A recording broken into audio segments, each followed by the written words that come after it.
If you like audiobooks or audio shows, check out a free trial of Audible. Just click the link in the description. You are listening to Mindshock True Crime. This is your host, Bruce McGuire. Today we are looking at the perplexing case of Kiely Rodni. The Rodni case has long been speculated to include some kind of a conspiracy or cover-up, yet on the surface, it seems like a pretty standard car accident, but is that true?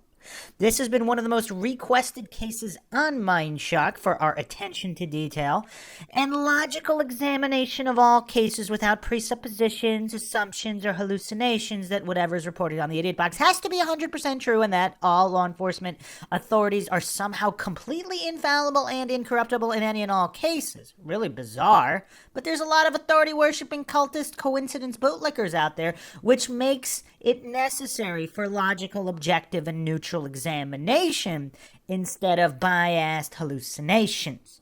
And all these victims of either accidents or crimes, they do deserve justice or at least the truth. And the truth is not afraid of investigation. And as the motto here on Mindshock is, the only thing we know for sure is that we don't know anything for sure. So this will be a deep dive into the case, examining any and all theories and available evidence for veracity.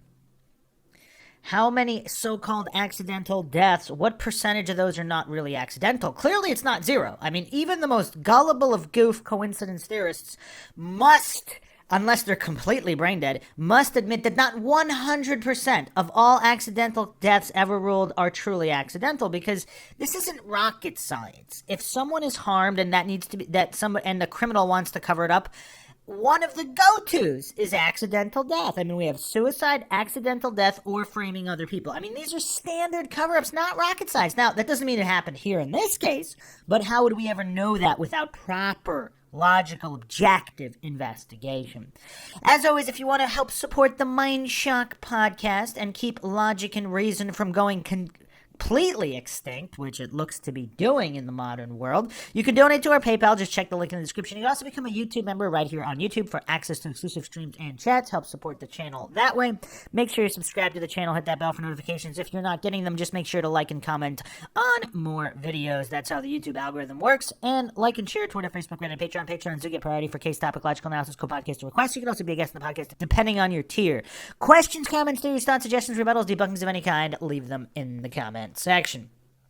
So let's jump right in here. Let's look at this as it unfolded to get the clearest, most objective picture before narratives started being spun by different parties.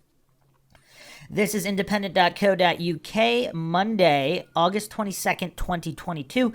Kiely Rodni, everything we know about 16-year-old who vanished from camp party in California. Kiely Rodni is described as white, 5'7", and 115 pounds with blonde hair and hazel eyes. She was last seen wearing green Dickies pants and a black tank top. The desperate search for 16-year-old Kiely Rodni may finally be over after volunteer divers said they found her body inside an upside-down car under 14 feet of water. But the mystery remains over exactly what happened to the California teenager after she vanished from a party at a Northern California campground Saturday, August 6th. Kiely was last seen around 12:30 a.m. that morning near the Prosser Family Campground in Truckee, the Placer County Sheriff's Office said. She's described as white, 5'7", 115 pounds with blonde hair and hazel eyes. She has numerous piercings and jewelry, including a nose ring, and was last seen wearing green Dickies pants and a black tank top. The FBI, California Highway Patrol, and several other local law enforcement agencies have joined the Placer Sheriff's Office in the search for Kiely, with hundreds of investigators and K-9 units. Yet on August 21st, a volunteer diving group called Adventures with Purpose said it found Kiely's body inside a sunken car in Prosser Lake. A spokesperson for the sheriff's office said it could not yet confirm whether the body was her. Volunteer divers claim they found Kiely's body. Adventures with Purpose, a volunteer group that helps find missing people underwater, said Sunday, August 21st, that it had confirmed the body found in Prosser Lake belonged to the vanished 16-year-old. A spokesperson for the Placer County Sheriff's Office told The Independent that after noon that she could not yet confirm the body's identity, but said investigators from local police forces and the FBI were at the scene. "We just found Kiely Rodni," said Adventures with Purpose on its Facebook page, adding a prayer emoji and a crying face emoji. "Car is upside down in only 14 feet of water. We have confirmed Kiely is inside. Family notified law enforcement on their way." Even assuming the body does belong to Kiely, what is not yet clear is how and why she ended up there. Kiely was last seen at a bonfire party. The party at Prosser Family Campground in Truckee had more than 200 teenagers and young adults in attendance, police said. This kind of reminds me of the Maddie Scott case in Canada, where there was also this lake party with tons of people. She has not been found, unfortunately. And if you haven't checked that out on Mindshock, you could check that out for a comprehensive logical analysis of that case. They suspect that underage drinking took place. The Placer County took place at Placer. The Placer County Sheriff's Office said they're not looking to charge teenagers who consumed alcohol at the party and have pleaded with them to come forward with any information that could help find Kiely. "We're not interested in investigating teenage drinking. We're only looking to find Kiely," Public Information Officer Angela Musalam told The Independent. On August 9th, the Placer County Sheriff's Office released a new picture of Kiely captured by a surveillance camera at a Truckee business about 6 hours before she was last seen. You know, another curiosity, like the Maura Murray case, I mean, they don't release the ATM image for what, over a decade? Over a decade. Here we have images being released within days. I mean, usually they're released pretty quickly. Yeah, really weird. Again, this isn't about the Maura Murray case, but just compare and contrast for people who can employ critical thinking and deductive reasoning. In the photo, Kiely's wearing a black spaghetti strap bodysuit, green Dickies pants, with a black grommet belt and black Vans. Kiely arrived at the party 9:45 p.m. August 5th, Friday. Her friend Samantha Smith told The Independent Kiely called her around 12:36 a.m. That was the last time she made a call, Samantha said. She was then seen wandering around the party before she vanished. Police confirmed to The Independent that Kiely's phone was turned off shortly after midnight. The teenager was supposed to meet friends at 9 a.m. Saturday to go on a hike, but failed to show up. That's kind of early for. Has that been 100% verified? I mean, I know every group of friends is different. Some teenagers can party pretty late into the night and get up 9 a.m. for a hike. But heavily drinking teens, I mean, I would say the majority of, for people who have stats that dispute this, can we say that the majority of partying teens that party way into the AM hours, some of them don't even wake up until 11 a.m. or even noon, let alone make plans to go hiking after a Friday night party. Then again, we need controls. Did her and her friends routinely do this, in which case it would not be suspicious. Last phone ping places Kiely at Lake's Edge. The last ping from Kiely Rodni's cell phone has placed the missing teenager at the edge of a lake at the campground where she was last seen. Captain Sam Brown of the Nevada County Sheriff's Office revealed at a press conference that the last known location from Kiely's cell phone at around 12:30 a.m. close to Prosser Lake, the constructed reservoir that goes around the Prosser Family Campground. He said that it is difficult to get an exact pinpoint for the cell phone location data, and that it is also possible that the cell phone did continue to ping after that time. Just because it last pinged there, that doesn't mean that's where the phone stopped pinging, he said. The ping for the data points was near the water. It's hard to tell an exact pinpoint. Divers have been searching the lake for any signs of the missing 16-year-old, but it was not until August 21st that they found anything. Kiely was wearing a sweatshirt with the words "Odd Future" the night she vanished, police say. See, again, for the people that say that these are all psyops, I'm going to have to do a dedicated episode on this. Because, again, this is Mindshock. We don't fall for silly logical fallacies like false dichotomies. If it is a psyop, that does not mean any of the parties involved know it's a psyop, does it? Does it? Is it possible some kind of scumbag occultist saw her wearing that sweatshirt, and that's why they picked her as opposed to someone else?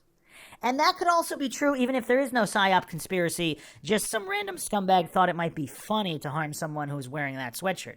I mean, when you're dealing with psychotic scumbags, anything's possible, but it's weird how the clueless coincidence there's, they have to pretend that the sweatshirt with the words odd future couldn't possibly have anything to do with anything because they're too mentally weak to consider that sometimes there's not a gigantic stack of coincidences. Some of them are actually not coincidences, and they do have some kind of a role, regardless of what that role is, which, of course, we would not be able to know the role that it played without knowing all of these variables that we do not know. But obviously, the clueless Dunning-Kruger crowd, they have to pretend that variables either have or haven't something to do with the case somehow, just through their own hallucination.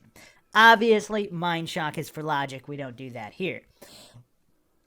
Placer County Sheriff's Office revealed that the 16-year-old was spotted in video footage on the evening of August 5th at the Prosser Family Campground in Truckee, California. In the footage, she's wearing the white hoodie covered in the phrase odd future in pink letters. And are these sweatshirts popular? I mean, I've actually never seen this sweatshirt before. It is unclear whether Kiely was wearing or in the possession of the sweatshirt when she was last seen around 12:30 a.m. the following morning. However, this is the second sweatshirt the public has been alerted about in connection to the missing teenager after investigators previously revealed that she had borrowed a hoodie with the Lana Del Rey lyrics, "If you don't want to be forgotten, you just want to disappear," from someone at the party. Okay, this is getting a little bit too weird, even for me. So there's two sweatshirts. One of them says odd future. One of them says you don't want to be forgotten, you just want to disappear. Whatever happened to sweatshirts like Nike's Just Do It? Or I don't know, any of these other countless sweatshirts with slogans that would not be deemed suspicious. I mean, wouldn't the majority of slogans on sweatshirts not be suspicious from someone who disappears? Yet you have literally, you don't want to be forgotten, you just want to disappear. I mean, is that true? Investigators revealed that. So she has her own hoodie that says odd future, and she borrowed another hoodie with this particular phrase. What is going on here? What is going on? Is this really all just mere coincidence? Yeah, this is rough. I mean, we're just getting started, and this is already rough. I mean, the coincidental nature, like the first one, odd future, okay, that's kind of generic. But specifically, you don't want to be forgotten, you just want to disappear? What the heck? I mean, that's kind of a weird slogan anyway, but what are the chances that someone who's going to be missing shortly is wearing that sweatshirt? Let's get some controls. Is there a single other case in the United States or anywhere in the world where someone was wearing this type of sweatshirt and disappeared, or any sweatshirt that alludes to disappearing right before they disappeared? I mean, statistically, it might have happened, but how rare is that? Kiely's last contacts. Kiely's mother, Lindsay Neiman Rodni, told ABC News August 9th that her daughter texted her around midnight and said she was going to leave the party in about 45 minutes. "I told her to be safe and that I loved her, and then she said, 'Okay, Mom, I love you too,' Miss Rodney Neiman told ABC.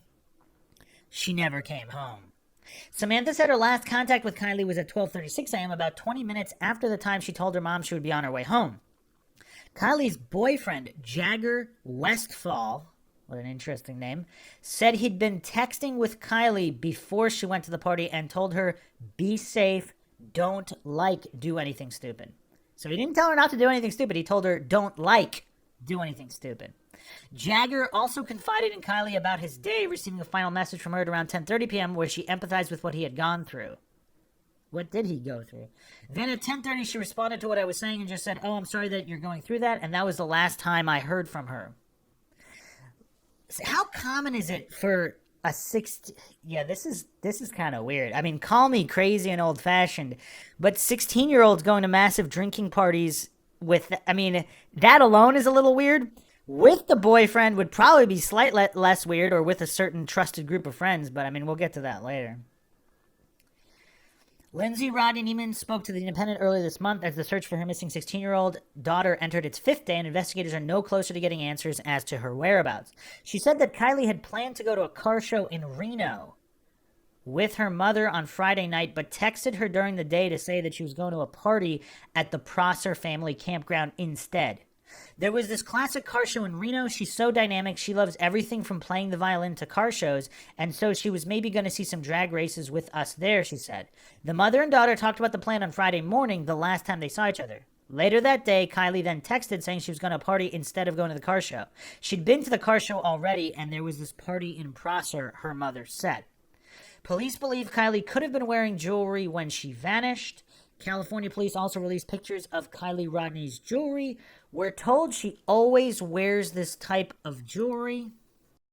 We'd want anyone who comes across this necklace to please contact us immediately, because this would certainly provide us a new tip in a new direction. I mean, are any of those necklaces rare? I mean, they look like a lot. I mean, I can't really tell from this picture. Okay, Miss Musalam said during the press conference, KCRA 3 reported.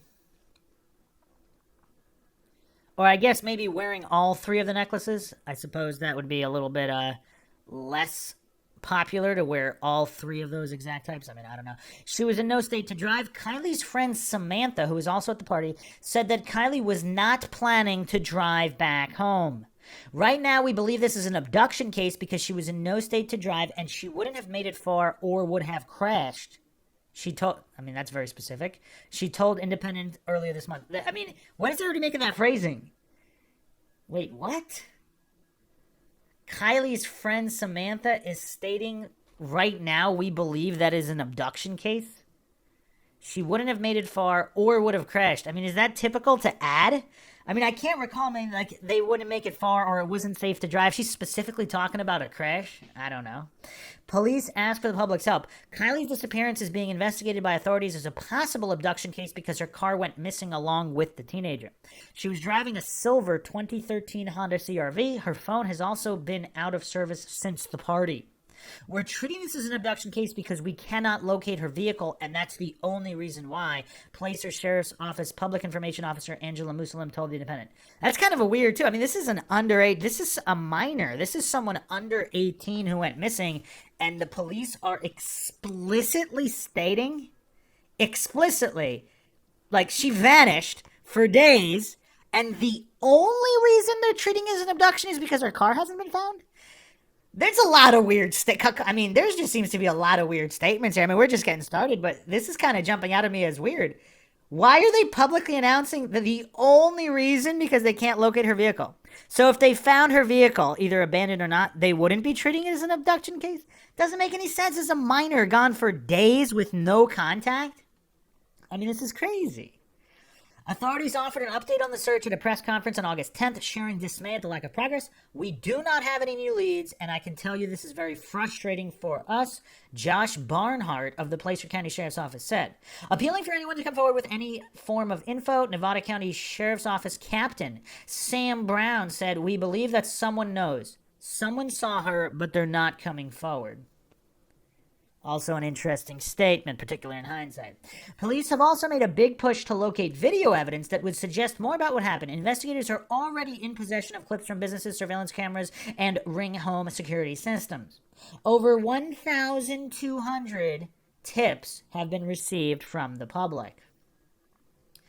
The search entered day 10 on August 15th with a huge amount of manpower, including 307 law enforcement personnel, 3 air teams, and 2 water dive teams, all drafted in to help. In total, officials have spent 12,438 hours trying to find the teen. Despite the number of tips, law enforcement officials and Kiely's family are urging people who saw her at the party to come forward and share what they know.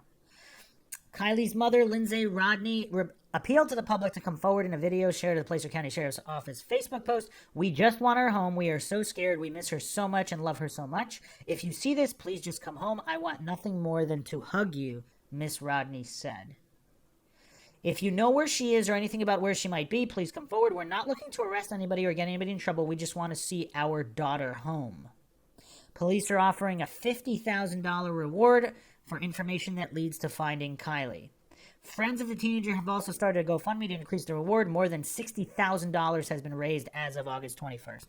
I mean, this is all like really low amounts of money. I mean, it's kind of almost scary on how many billions and trillions of extorted funds from taxpayers are being sent overseas, and such little money is being spent in comparison. Such little money is being spent for missing children. I mean, you could argue, okay, they don't want to spend money on missing U.S. citizens. Let's send money to other places instead. I mean, what? I don't know how to justify that either. But again, for minors, they have these tiny little rewards for minors.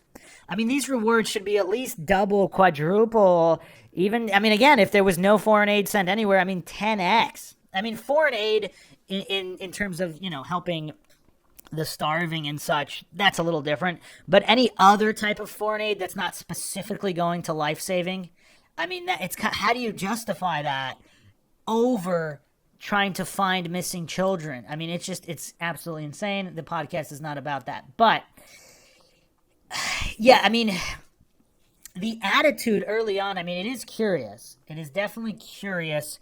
Something weird is going on in this case. And, I mean, we'll be talking about this more, but is part of the case that these volunteers are far more competent than so-called professionals? It's a weird thing. I mean, obviously, statism and the cult of authority worship, I mean, it's the dominant world religion where all these clueless goofs hallucinate that so-called professionals are always better and more competent than non-professionals. And, I mean, we're seeing case and case, time and time again, that is clearly not true, obviously. Now, we don't know exact percentages, but is it kind of weird how different professional teams, we're not talking about some kind of backwoods department with only 3 officers. We're talking about thousands and thousands of hours and hundreds and hundreds, if not over 1,000 people involved here in the search. These are different professionals. What does this mean?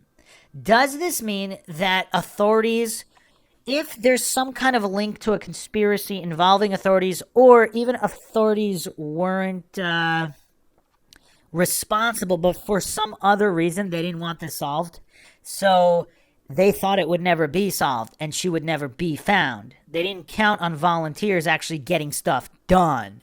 That's the problem. That's why authority-worshipping cultists, statists, whatever you want to call them, the government has a monopoly on violence, and in many cases that extends to criminal investigations.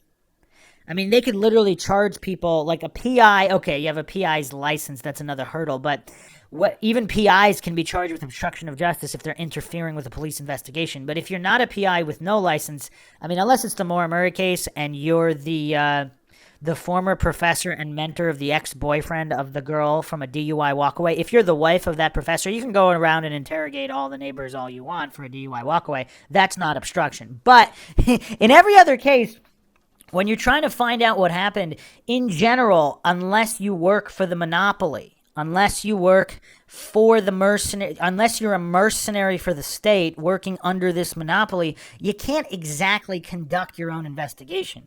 Volunteer searching, I mean, that's almost like a little tiny exception area where you can maybe get stuff done. So obviously, without government monopolies, the corporatist system that we have, there'd be many private police forces that wouldn't have literal get-out-of-jail-free card, literal, for all of its corrupt and or incompetent employees. You'd have a true capitalist system, a free market, where different privatized police would be solving cases left and right. Because if they weren't, they'd be fired. They wouldn't be getting paid. But when you have an extortionist statist system like we have, these employees of these police and sheriff departments, they're getting paid no matter what, whether they're completely incompetent or not. And in many cases, inflating their paychecks through corruption. So, not to get super sidetracked, I only mention that because that might play a role in how private volunteer searchers found the vehicle and her versus the authorities that were actually getting paid to do it and couldn't do it. And when you extrapolate from this on all thousands and thousands of cases, it's really harrowing at the how the statist cult just does not care about truth and justice and continues to advocate for these monopolies that have all these cases going unsolved, innocent people in prison and guilty parties not in prison. And this is only the stuff we know about. Just really, really shocking across the board. Okay. So let's move on to this article from The Sun. Lake Mystery, Kiely Rodni autopsy results may not be released for 2 months after diver who found teen claimed it was suspicious. Article dated September 6, 2022 by Katie Forrester. Police say they are in possession of autopsy results following the death of 16-year-old Kiely Rodni, but may not release them for another 2 months amid their ongoing investigation.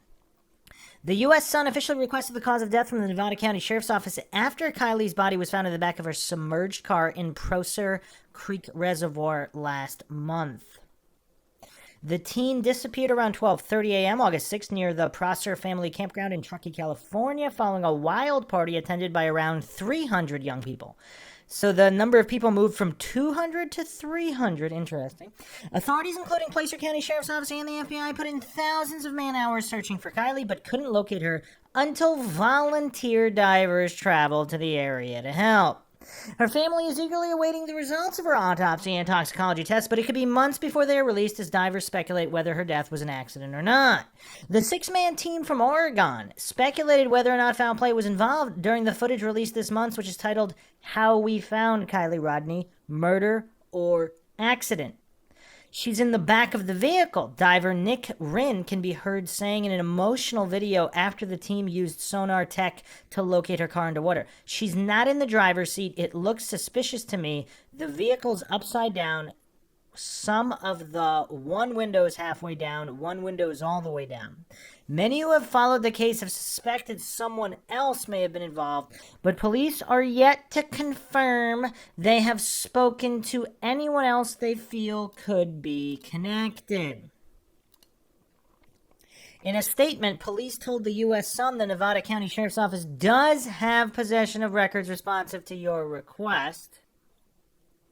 It should be noted, however, that the investigation is not complete and is considered ongoing at this time. Once the investigation is complete, the release will be pursuant to all privileges and or exemptions that may apply. We expect the investigation review and redaction processes to be completed by November 1st, 2022. They added that if the records are still not available in 2 months, they will further advise the media of a new date they may be released. When pressed further on the time frame, the spokesman said, quote, the toxicology report, which has not come back yet, will be included with the entirety of what we will release when the investigation is complete and the records are ready for release. They added, quote, death investigations have varying investigative time components depending on the circumstances surrounding the investigation. It's not uncommon for the final coroner reports to take 2 to 3 months to be ready for public release, end quote. The U.S. Sun reached out to Kiely's family regarding the autopsy and the teen's funeral after it was announced that a local celebration of life ceremony will take place on September 10th. Linda Lucetti, who has been speaking on behalf of Kiely's family, said no news on cause of death, funeral, body being released, toxicology, etc. She added, quote, all that will come from the sheriff's department and the coroner when they are ready, I guess, end quote. Authorities are yet to confirm or deny whether they suspect foul play and did not respond to further questions. On August 21st, volunteer dive team Adventures with Purpose claimed in a Facebook post that they had found Kiely's car submerged in the area of Prosser Creek Reservoir. Authorities insisted they had already searched that area of the water. So they said they specifically searched that exact area. That's actually very interesting. But an expert team had updated technology and a better skill set and were able to locate her within hours. So this is kind of crazy. So they searched for thousands of hours, and with just a couple hours, this volunteer team found it. Okay, found the vehicle. It was later revealed that Kiely's body was located in the back of her vehicle, and a video showing the discovery of her silver 2013 Honda CR-V has since been shared on YouTube. Tragic discovery. One comment on the video on YouTube reads, quote, I'm glad there are people like you out there trying to solve and bring closure to families. I feel for Nick seeing his haunted eyes when he came back to the surface. I know a lot of people are suspecting foul play, and I think that is correct. She should have been able to get out through the one side. They added, I hope they find the person or persons who could have done this. Her family, who run the Lost Trial Lodge in Truckee, also posted a moving tribute along with sweet photographs on their business Instagram account on Monday. It read, my sweet, sweet girl, my love, my heart, an ocean of grief that I will cry tear by tear for the rest of my life, or however long it takes to cry an ocean. Our fierce, brilliant muse, a ballad composed of joyous melody and sorrowful harmony. No sound will ever lay so sweet on our ear. No lyrics will ever dance so gracefully from our tongue. Hers was a song we know by heart. Hers was life, all her own.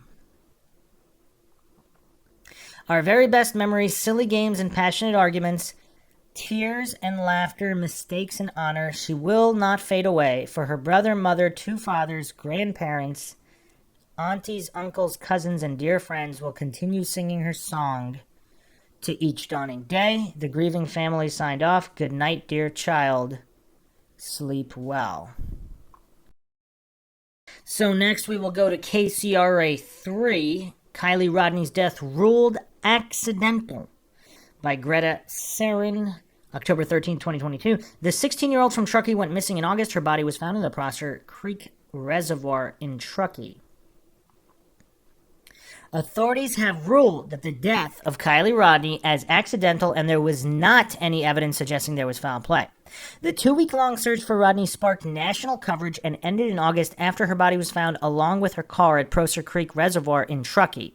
Rodni's death was the result of drowning, the Nevada County Sheriff's Office Coroner's Division found. As always, our office will continue to work with the family by evaluating any additional information related to this investigation, the Sheriff's Office said in a release on Thursday. Rodni disappeared from a large party at the Prosser Family Campground August 6th. A volunteer dive group, Adventures with Purpose, found Rodni's body inside her car submerged in Prosser Lake about 2 weeks later, August 21st. On August 23rd, the Nevada County Sheriff's Coroner confirmed that the autopsy results of the body pulled from the reservoir was the 16-year-old. Rodni's family said at the time they were eternally grateful for the support from those who helped in a variety of ways during the search. While we accept this sadness cast under death's shadow, the rising sun shines light upon us, reminding us not to mourn our loss, but to celebrate Kiely's spirit and the gift that we all received in knowing her. The Rodni Neiman family said in a message addressed to friends, family, law enforcement, and media, and our global community, Kiely will surely remain with us even though we will not get her back. In September, dozens of community members came out to a celebration of life for Rodni. Her mother also shared a statement with the community. Okay, so what are the issues here? So if she was possibly drugged at the party, and whomever drugged her didn't get a chance to take advantage of her, and then she had this accident, technically, how would that not be foul play? Because she was messed with, which caused to her demise. Or, of course, something far more nefarious. Let's go to the missing persons subreddit, where they do have a post here from 7 months ago. Some interesting quotes here. Information on the toxicology. Nevada County Sheriff's Office released Rodni's autopsy report Thursday, which says descendant drowned in a lake while inside her vehicle. What's more, the documents obtained by TMZ state there was no indication of foul play in Kiely's death. As for the toxicology results, Rodni had both THC and ethanol in her system, though the ethanol could have been a process of decomposition. And people are chiming in here that the THC is detected in the blood for up to 1 month after entering the system. And that supposedly there was not a large amount of alcohol in her system. Huh. An interesting post here by Elegant Horror. The alcohol in her system wasn't very much and could have been due to decomposition, not consumption. They also did not test for GHB or fentanyl. More extensive testing was recommended and should have been done, however, it's too late now. Huh. That's kind of weird. Is there a vast cover-up here? Why wouldn't they have tested for that? To rule out foul play, because if there's no evidence of foul play, but did they actually look for any evidence? It's easy to say there's no evidence when you're not investigating. Elegant Horror also posted this. I would assume the additional testing would have cleared up your question about whether if she could have been spiked. There's also a great point about the multiple witnesses. If she was younger and impaired, why did nobody help her get home safely? Supposedly there were also alcoholic beverages in her vehicle. Also, some posters here saying that she knew the roads like the back of her hand. Even before driving, she would be four-wheeling back there. So apparently she had a very good idea of the area. What's strange, though, if the windows were down, you would think you'd be able to exit the vehicle. But again, depending on level of intoxication and whether or not she was unconscious at that point. So let's go to Christina Randall's YouTube channel, who had a video on this. Kiely Rodni's shocking autopsy report and toxicology results revealed. So we have the autopsy and the coroner's report on Kiely Rodni. It was released yesterday on Thursday, October 13th, 2022, and her passing has been ruled an accident. Now we're going to get into it here in this video. I'm going to go over a couple things that I found interesting and catch you guys up if y'all haven't either seen the report yet or heard of anything, or even if you have, we're going to go over it today. Some of the things that I think is the most important to me. And then at the end, I'm going to tell you guys really how I feel and some of the questions that I still have and all that good jazz. I don't know why I feel sad about this, because I actually had a gut feeling, and I feel like I've known for a while now that this was going to be ruled an accident. No matter what, whether it was an accident or not, I just knew that that's what was going to come out. And so now that it did happen, I don't know why it still kind of makes me feel sad. I mean, obviously I didn't know Kiely, I don't know her family, but I'm just telling you guys like my reaction. And then going through the report, I still have more questions than answers. Now, I want to say before we get into this that according to the professionals, it was an accident. I'm not a professional. I am far from it. I am just chatting with you guys. And no matter how you feel about how this case is now ending, please just be kind. Don't reach out to the family. Don't, argue with anybody about it. Like, it is what it is.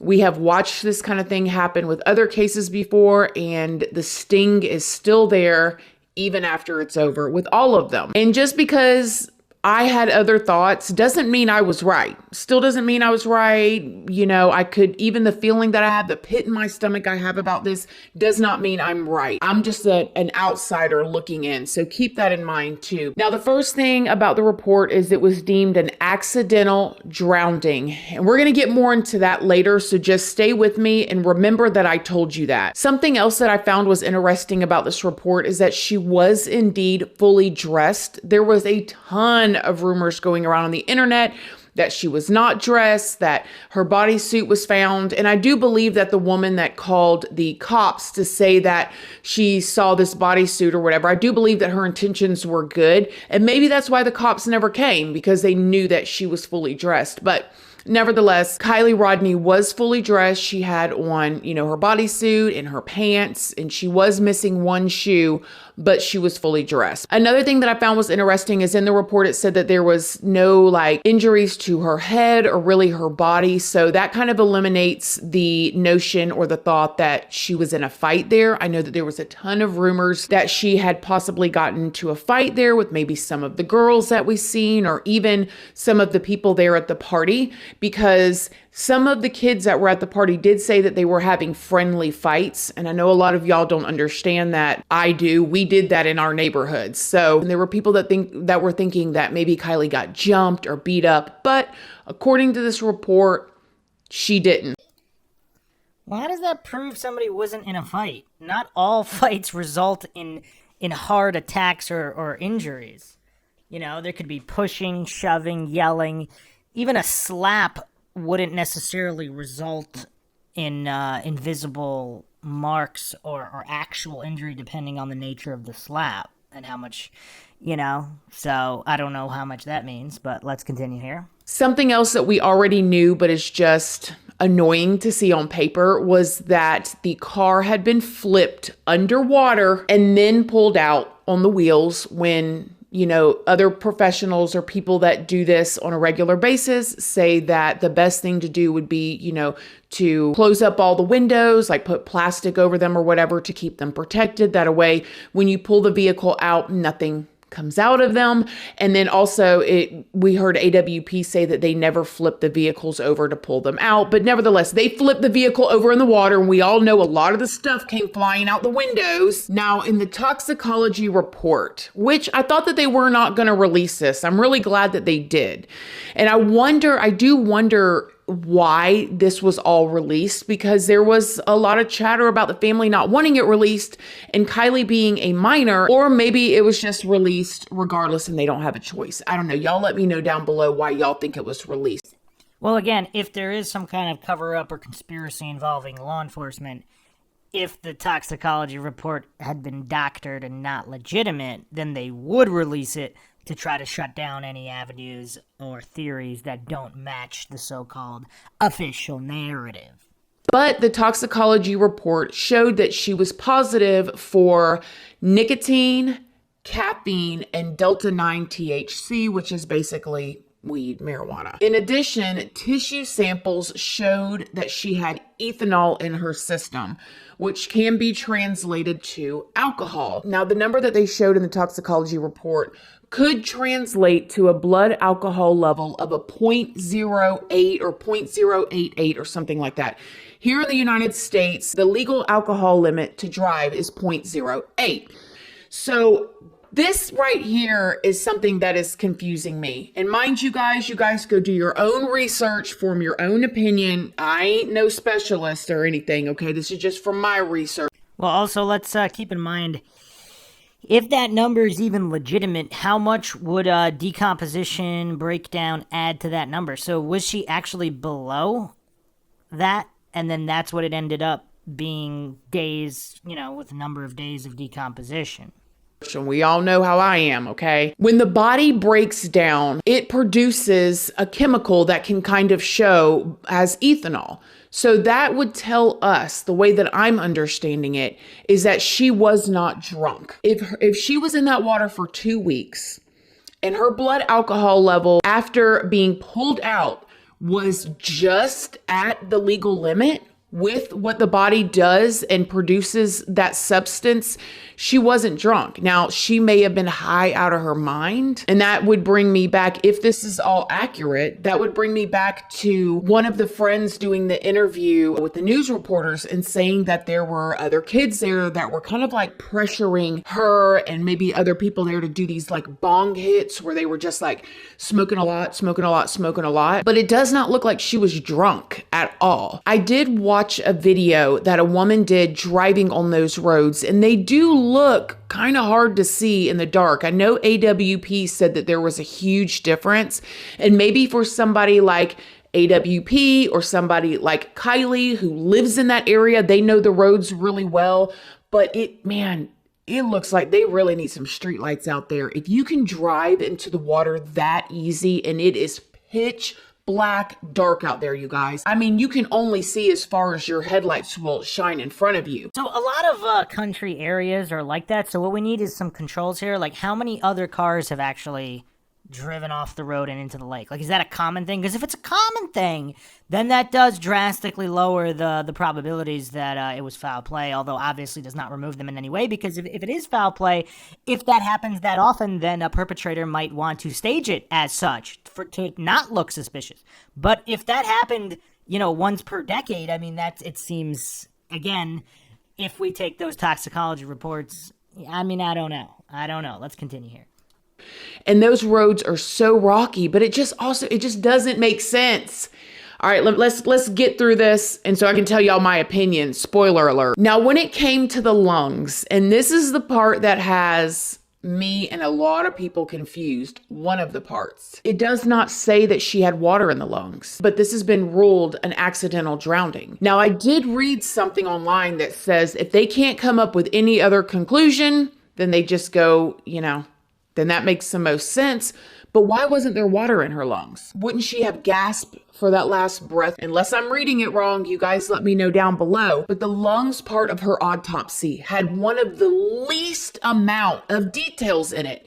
And you would think that would be something that we would really be looking at if she drowned. So it's so weird. The autopsy also showed that she was not pregnant. Now, that was also a rumor that was going around online. She was not pregnant. She was actually on her menstrual when she passed. And the way that I'm reading it too, she actually had a birth control item.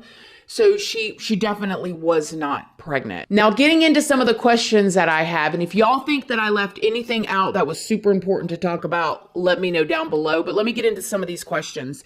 If she was not drunk, why did all these people say she was drunk? Specifically Sammy. Okay, Sammy, who said the reason why she left her friend was because she was too drunk to drive, and so she got a ride.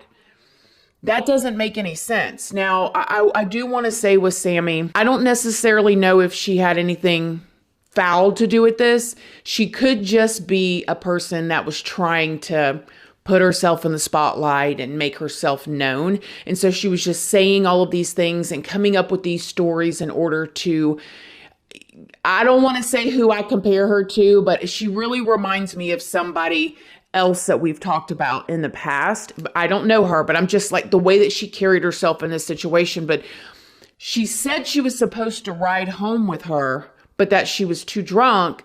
And she figured she would either get a ride or stay the night there. This report shows she was not drunk.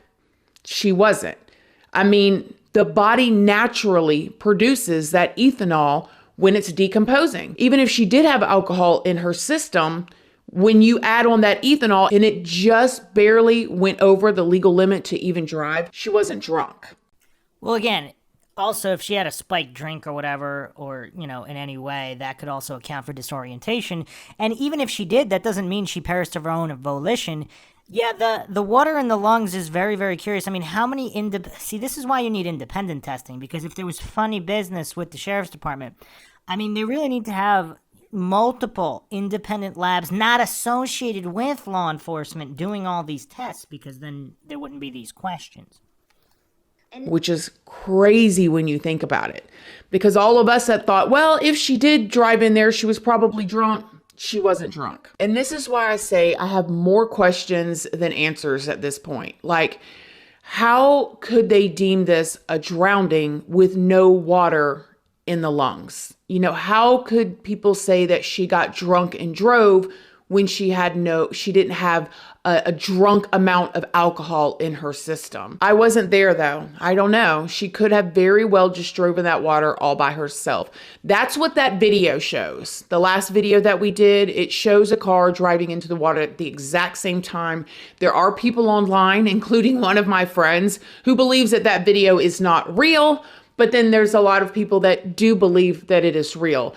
So those things do line up to it being her car drove in there. But then again, you have the question, was she alone? What happened? It's all so confusing. Wow, that's really insane that there's an actual video of this. I mean, this is kind of crazy. I mean, have we ever had a case like this, or at least a high-profile case, where there's actually video footage of this event? If the video is legitimate, of course. I mean, it very well could be. It doesn't strike me as obviously fake, let's say that. It doesn't look like it's clearly fake. Like in other cases, you have really suspicious footage.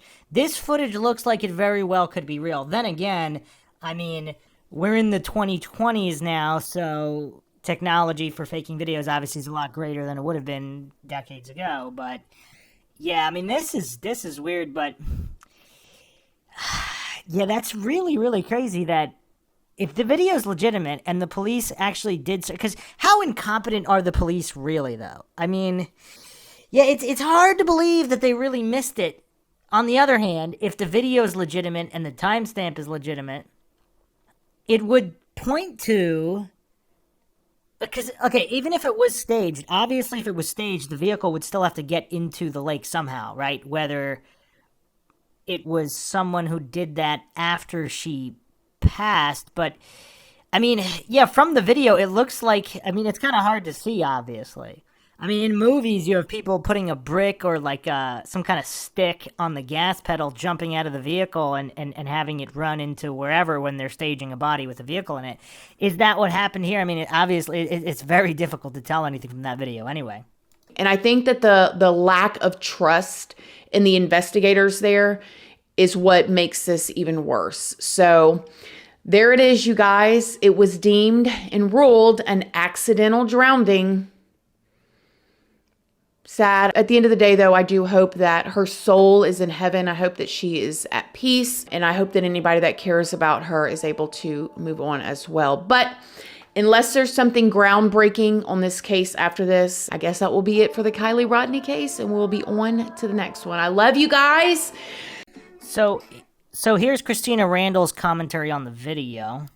This video. So for those of y'all that don't know, there has been a video either leaked or released of Kiely's car going into the water back in September. I'm going to show you guys the video here. We're going to talk about it. We're going to go over it. I'm going to give you guys my opinion. But there is so much chatter online. I mean, there is people saying all kinds of stuff. Let's go over this video because a lot of people are saying that it's real. A lot of people are feeling like it is not real. And so let me just give you guys a rundown of what it is. If you guys see this still shot right here, down at the bottom, you can see that the date says 8/6/2022, 20 minutes and 12 seconds, meaning that this still shot that we're looking at is from 12 a.m., 20 minutes later and some seconds. Allegedly, this footage is pulled from a camera that's like a fire watch camera. So you guys know Truckee, California, as you guys can see from this photo, and the Prosser Lake and all of that stuff, it is a lot of wooded areas. As a matter of fact, we even talked about in one of the previous Kiely videos that they're at the campgrounds and stuff, they can't just like start fires anywhere, or, you know, just, I think that they have like burn pits in certain areas that are all enclosed. But they have very, very, very strict fire rules there because they don't want a fire to get out. You guys know fires in California, they get uncontained, they burn cities down, all of that stuff. Fires, right? So this is a fire watch camera where they can see and watch for fires. Now, allegedly, somebody went to this camera, went back and pulled the footage from the night of the 5th and the morning of the 6th. We all remember Kiely went to that party on the 5th. The 6th, she was reported missing. The 6th at around 11 a.m. or 12 in the afternoon is when that tow truck driver or AAA driver, whatever he is, battery operating driver, said that he ran into Kiely and the guy in the San Francisco hat over at Boca Lake.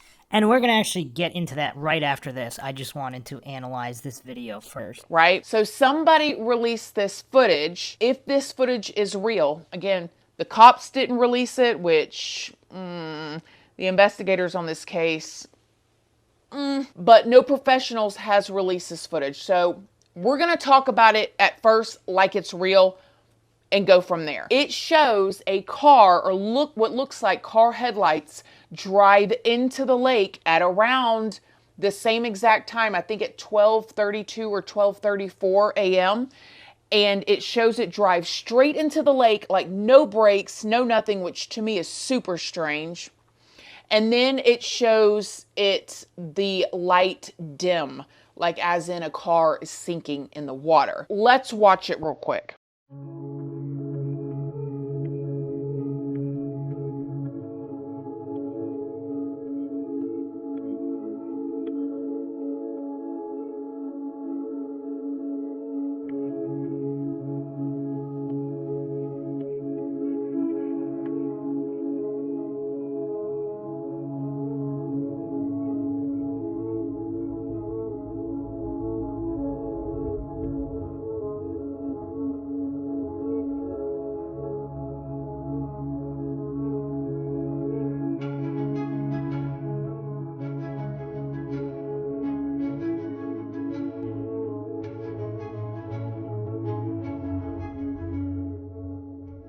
Okay, did you guys see it, or did you know what you were looking at? If not, that's okay. We're going to watch it again together. Yeah, it's really hard to see anything, and that's the brightened video. I mean, it's really hard to see anything at all there.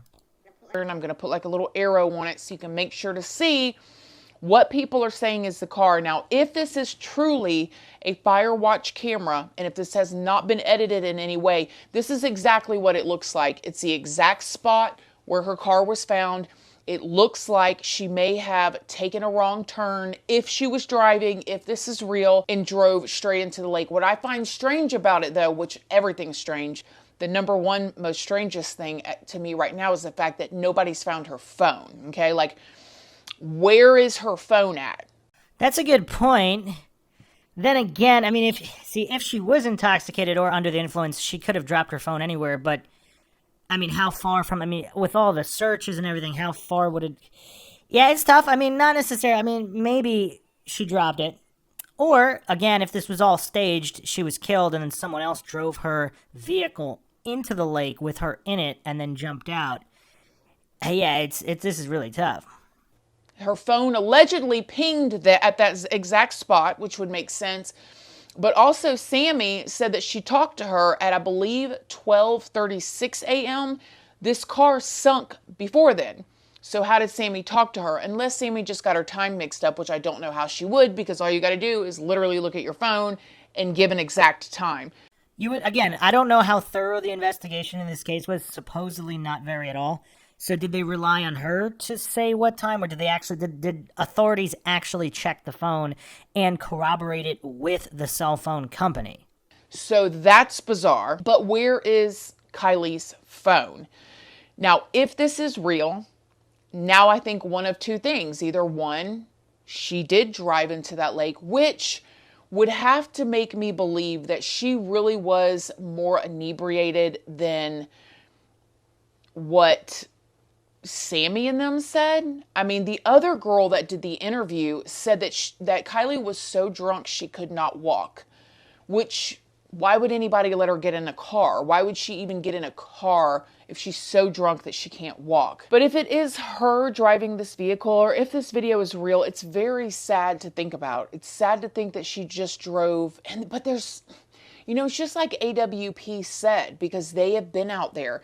One of the guys from AWP said that riding his four-wheeler out there, he almost tipped it because the roads are so uneven. This video shows a car just flying into the water. And yes, it could very well be somebody else driving it, which is something that we thought about. Somebody else was possibly driving Kiely. They didn't know the roads like she did. That's an interesting theory. Here's a very interesting theory. I would guess people have brought this up.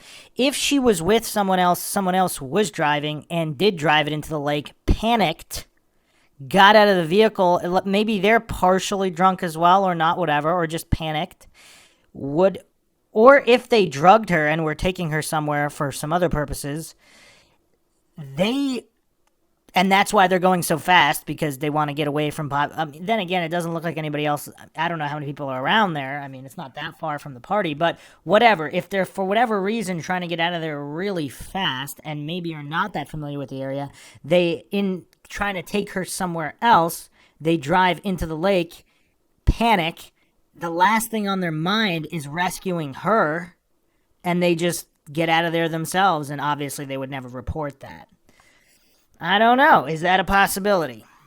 And they drove into the lake, but they were able to get out because they were not as inebriated, because that's why they were driving.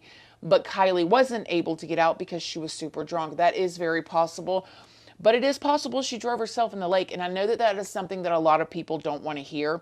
And it's something that it's not that I don't want to hear it. I want to know the truth. But it's something that this whole entire time, I just find it so hard to believe it happened like that.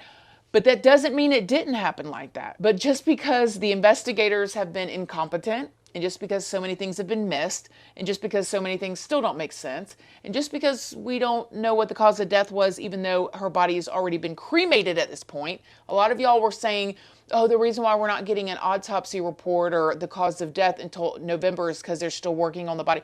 They've already cremated her. They're not releasing the details for some other reason. Okay, so I just found this video by a YouTube channel named Conspira-T, and she did a really good job like putting stuff in the video so you guys can maybe see what you're looking at. So let's watch this together and we will talk about it one more time. These are the two areas you're going to focus on. The red circle is what could possibly be Kiely's vehicle. So right now I have it pulled up on August 6th, and I have this around, at the bottom, the timestamp is in military time. So it's around 33, which would translate to about 12:33 in the morning. So you can see on the left-hand side, a little to the right, there's a lone one light, and that light is traveling away from the left-hand side of the screen, closer to that water. And then it will stop for a few minutes, and it will slowly start to get dimmer and dimmer and dimmer until about the 35 mark, which would be about 12:35 a.m.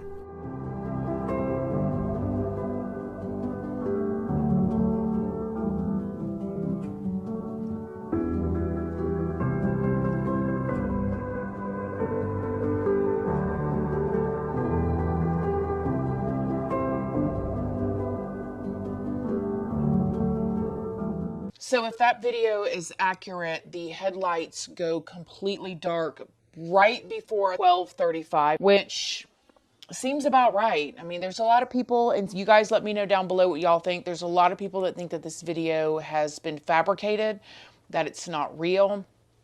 I don't know. You know, with the internet, people can make anything. People can, you know, create all kinds of stuff. But if it is real, it's just super sad, man. It's super sad because to me it looks like whoever was driving that car, they did not even hit their brakes. They just drove straight into the water. And the headlights seem to be out like in less than a minute. So what do you guys think? Do you think it's real? Do you think she was driving herself? Do you think somebody else was driving her? What do you think that means about the whole AAA driver guy? I mean, I tend to think that this guy, whether he saw Kiely or not, he thought he saw her. I don't think he would get on there and actually show his face, risk his job, show text messages to AWP or whatever he showed, and then, you know, be lying. But what do you guys think? An interesting comment here on this video by Dakota. My biggest issues are the following. Sammy says she spoke to her last at 12:36 a.m. Car was found upside down by AWP. Kylie's body was found in the trunk space. Crystal clear water, and no one's seen anything during the search. Mother of Kiely is mad at everyone trying to solve the case of her daughter. Kylie's family not wanting to pay out the reward money to AWP. There is just a lot of shady stuff that I don't understand. Also, another commenter here, CP, stated, remember when law enforcement and everyone else said not to go to Prosser Lake because it had already been checked extensively. So they were actually actively discouraging people from searching the area where she was ultimately found. I mean, that's kind of weird. Another commenter, Reborn, stated, small towns can be every bit as corrupt as major cities. The only difference is scale. The fact that 2 kids went on social media and lied about the sheriff filtering information through them, along with other shady behavior with media and social media, ties of those involved with law enforcement and law enforcement's questionable behavior, these things lead me to believe that someone knows exactly what happened to Kiely, they know who is responsible, and they're hoping all of this blows over. The other weird thing that jumps out at me is this video is not corroborated by law enforcement, or any professional, so to speak. So you have all of the major evidence here, the car, the body, the video. It's all not found by law enforcement. Does that seem weird to anybody? A comment by Kate.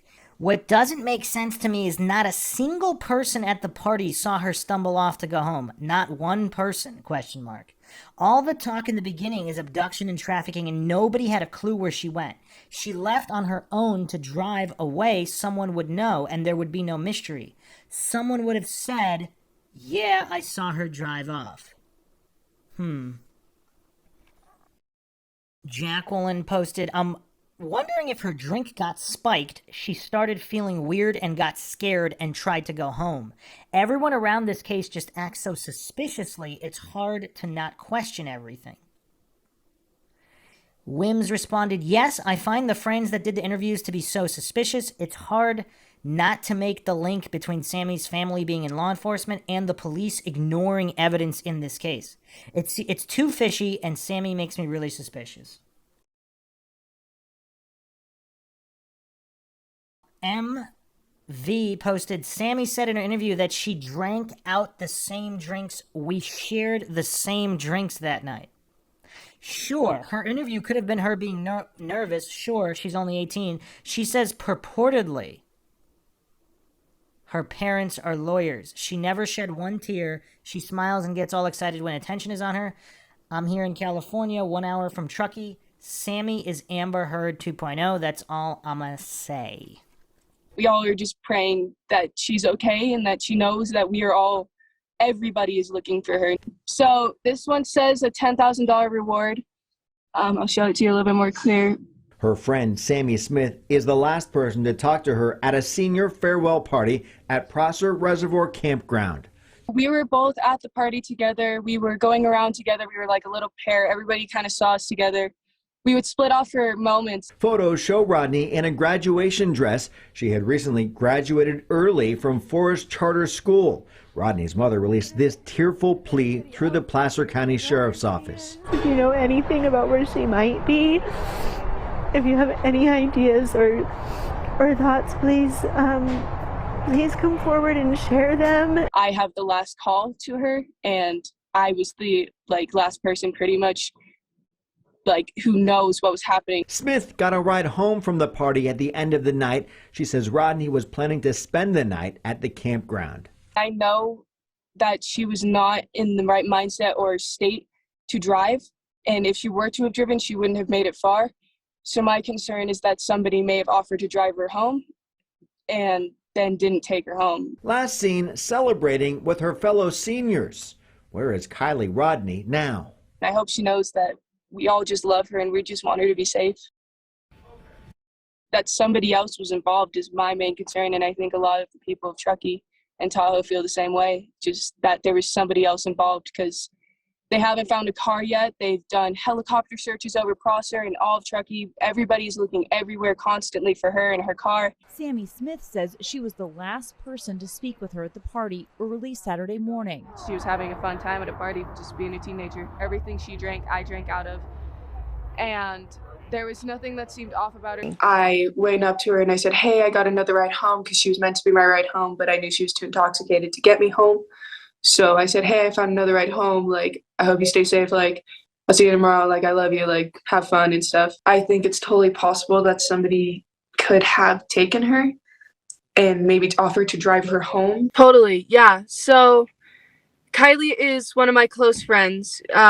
We met through mutual friends, and we became closer in the past year to coming months recently, and she is just a light in a lot of people's lives. She's wonderful. She's smiling all the time. She's caring. She's beautiful. She's there for anybody who has ever needed her. She's very outgoing. She's outdoorsy too. She loves the water. She loves to sing. Her voice is just amazing too. And she's just a beautiful girl, and we all miss her a lot. And so, yes, I was the last person to contact her after the party, and I was with her basically throughout the entire party. I was No, it's okay. walking It's around okay. with her. I know you got a lot going on. I Yeah. get it. I'm at the teen-to-teen meetup, so there's a lot of No, kids outside. everybody's wanting to talk to you, and like I said, I greatly appreciate every minute I have with you. Yeah. Can you take a quick look at this photo? Is Yeah. this what she? Can you confirm whether or not she was wearing this at the night of the party? Is that what she was wearing? Yeah, so that top is exactly what I saw her in. If you can see on her left side, on her hip, you can see some skin. She was wearing a black bodysuit. I remember because we went to the bathroom together, peed in the woods together a couple of times, and so that's her shirt right there. The pants were different that she wore to the party. She was wearing green Dickies pants, but that belt is definitely what she was wearing too. I remember watching her have to take it off when we were using the restroom together. We were out using the outdoor restroom, popping squat, basically. So, yeah. That was just released from the Placer County Sheriff's Office. This picture, I just found it on their Facebook page. Yeah. So there's talk about this top, the spaghetti straps top. Some people are saying it was found at the area. Can you confirm that, or is that so that has not been confirmed. If it has not been posted on our Find Kiely Rodni Instagram page, or on the website, or on the Placer County Sheriff's Office Facebook or anything, then it is not true, and it is not something that people should be following on or trusting. The information will be posted and will be coming from us when it is confirmed. So to let people know what to look out for, if a changed shirt or something. So yeah, that has not been confirmed. Okay. It was supposed to be a senior farewell party where all the seniors and everybody from around our area, like Tahoe and Truckee and Incline and Kings Beach, were supposed to be there.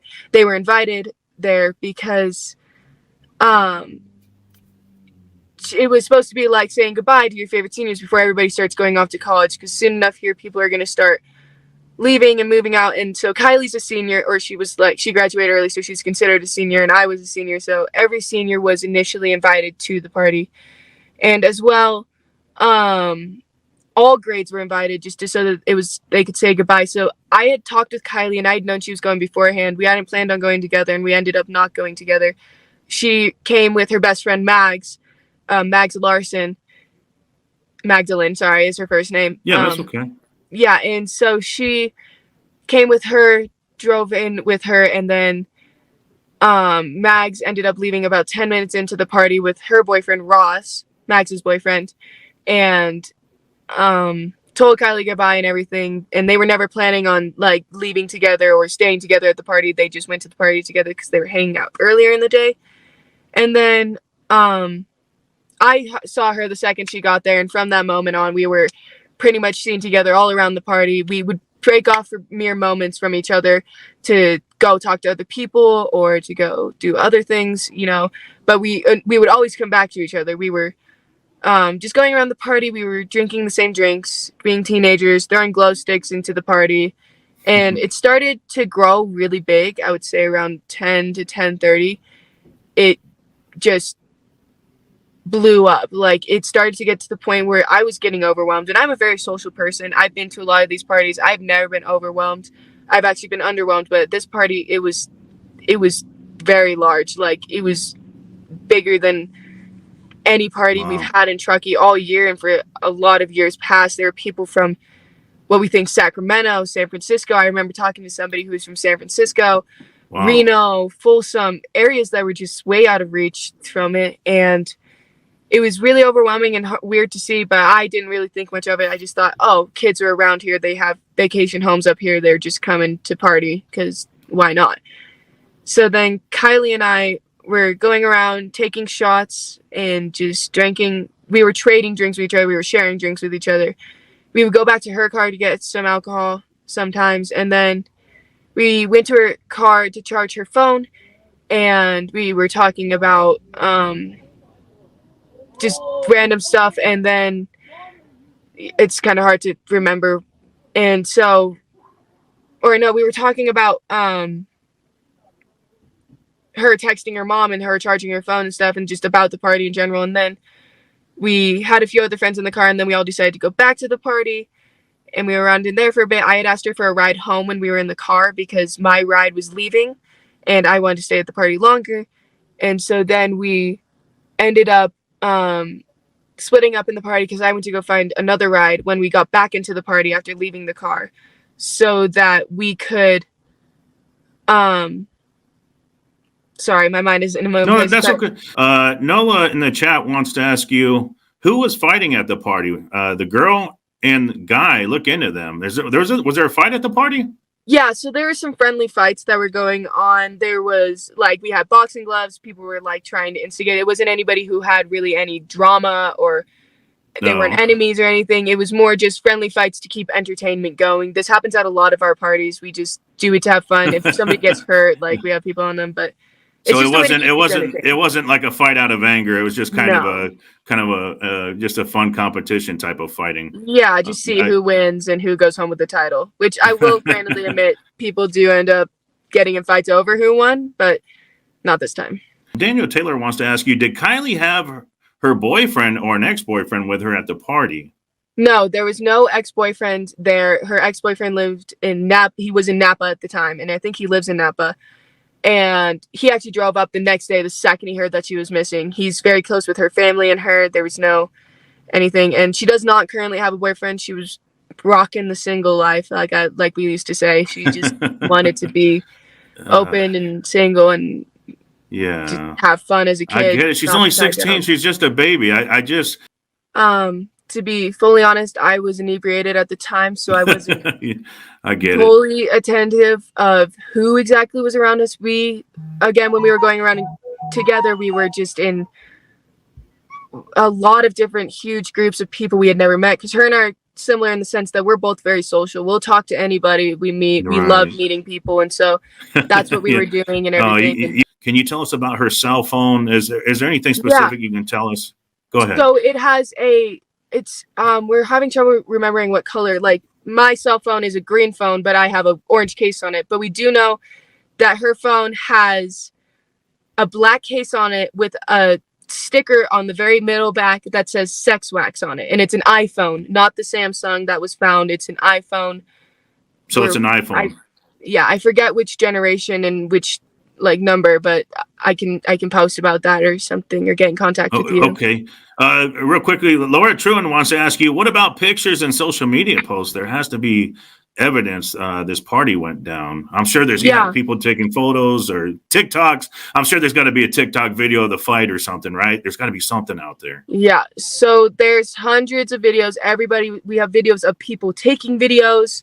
Oh, wow. We have very good. Very good. Hundreds of videos, hundreds of pictures. We've asked everybody to send us any videos and any pictures that they have, even if it's a picture that looks exactly like something else sent us. It could have different angles. We are looking at an app called Be Real, which is where a lot of kids waited, because the Be Real, it's an app where you can post a picture and there's 2 minutes at random points in the day. There's only one a day. And it comes as a notification will pop up on your phone that says, you have 2 minutes left to post your Be Real. Like everybody has, you can post it later in the time, but you're supposed to post it in that time. We're looking at everybody's Be Reals because we know a lot of people waited until they were at that party to post their Be Reals. So we're looking for people to look back in their Snap memories of anybody that we can see in those videos, anybody that we can see in those Be Reals. We are looking at Instagram posts, photos taken on video cameras, photos taken on Snapchat, videos on all of these, and everything. She lived fairly close. Is this picture correct? She was about 12 miles away. The Prosser Family Campground was roughly about 12 miles from her house. Is that correct? That dot is not exactly where she was located. It's a little bit more to the right and towards the little blue lake that you can see up from it. It was a little bit closer to that lake, but definitely that's about, it would have taken about 30 minutes for her. We've found out about approximately 30 minutes for her to drive that way, 38 maybe. This is crazy. I mean, you knew her, being a friend. I mean, your thoughts on her running away? Would she have a reason to run away? I'm just trying to come up with anything that, I mean, it's just, what are your thoughts on that? I mean, what do you think? To be fully honest, from what I believe about Kiely, all ideas are still open in the air. But she's not the type of girl to run away. She loves people too much, and she has too much care in her heart to leave people and not leave a note or talk with one of her friends or something. And she is smart enough to know how this would get out and that people would be worried about her. And she's a smart girl. She graduated with honors early from high school and was going to attend college, and she had plans for her life, and she seemed really happy. And I'm sure she wouldn't want to put her mom through this. No, her mom just is destroyed. Her mom is her life. Her mom is fully invested in her life. So there have been dive teams sent in, and I can pretty much only say that they've done thorough searches through the waters, through the lakes surrounding. They are searching the waters. They are searching the campgrounds and everywhere, related lakes that are near, because Boca and Stampede are two reservoirs that are near there as well. And they are doing searches through there every single day. They have been for the past 3 days.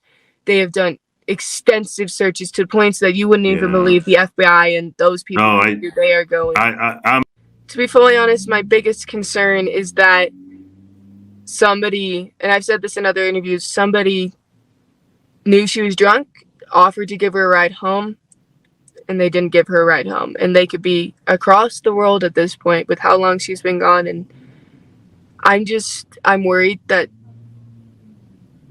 I have a feeling, and obviously, I don't know. I have a feeling that she is still alive and she's still out there and she's still fighting, but that there's somebody else involved, and that's not confirmed. That's just what I believe. I think there has to be somebody else involved in this. But Shani Jones wants to ask you, on your last call, did she let you know who the quote unquote friend was that was driving her home? Yeah, so this is a common misconception. She was not being driven home, and she was not driving. So, okay, at the end of the party, when I saw her, she was supposed to give me a ride home because I had asked her to give me a ride home because I wanted to stay later. I then realized later in the party that I believe she was drunk. and I knew she was drunk, and so I did not want her to be driving me home, because I know about drunk drivers and all that, and so Smart.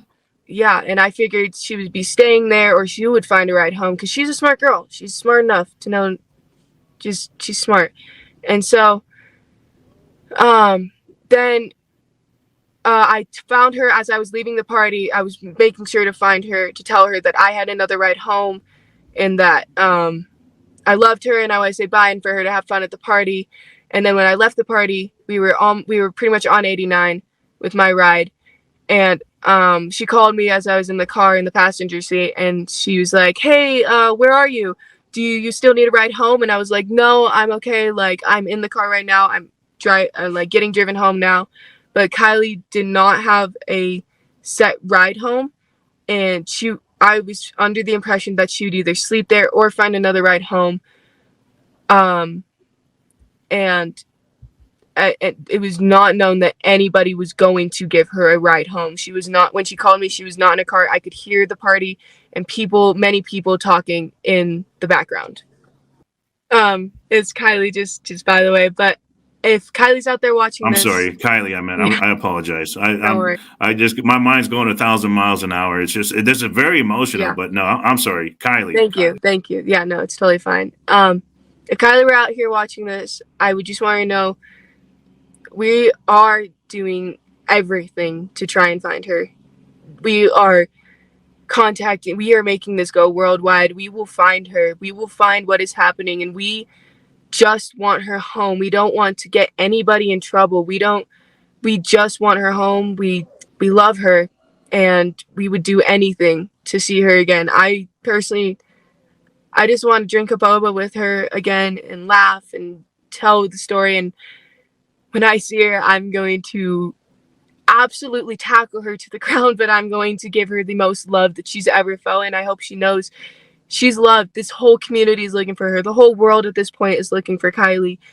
Kiely, if you're out there and you can hear this, please fight. Keep fighting. Don't give up. We are coming. We are working. We will not stop working. I will stay up day and night. I have her completely. We want you home. We just want you home. And yeah. Huh. I mean, that is kind of weird. So is Sammy claiming that she followed, so her and Kiely was never out of her sight and never had a single drink that Sammy herself did not have? Other people are questioning why she just went out of her way to say the drinks weren't spiked if nobody asked her about it. Almost like if that's what was on her mind, why would it be on her mind? Callie posted, "That doesn't account for everyone else leaving the party at the same time. I think the first part of your theory could be true. She passed out or died, and that's why everyone did a mass exodus all at once. Either way, I hope we get to know the final results of everything, because as you said, something isn't right here." So that is also kind of weird. I mean, everybody left the party at the same time? Okay, let's get a hypothetical here. Let's say there was a drugging or something went wrong, some kind of foul play. Would drunk teenagers, or maybe there were older kids at the party, who knows, to cover it up, what would they do? Would they, since they knew that she had at least, whatever, maybe one drink, if that, or whatever, would they drive her car into the lake to cover it up that way? I don't know. I mean, what would be the go-to to cover something like that up? Katie posted this: "There is no way Kiely's unfortunate death will be called anything other than an accident because of all the blunders in the 19,000 search hours by those 18 agencies that missed a car 50 feet from the last ping. It would be called an accident because the authorities allowed a bunch of kids who may have been potential suspects to interview all the other kids at the party and to collect footage in their teen-to-teen meets. It will be called an accident because they flipped a car underwater without covering windows and because they left behind evidence on the lake floor that they supposedly filmed before the flip. Evidence that they didn't notice was missing in the 2 weeks back at the lab. There is no way these 18 agencies and their 19,000 taxpayer-funded search hours can afford it to be anything but an accident. Charges would never stick in court because of all the blunders, and ruined potential evidence. And I mean, that seems to be the comment of the case here, because even if law enforcement is directly not complicit in anything, let's keep Hanlon's razor in mind. Never mistake for malice what can be easily explained by stupidity.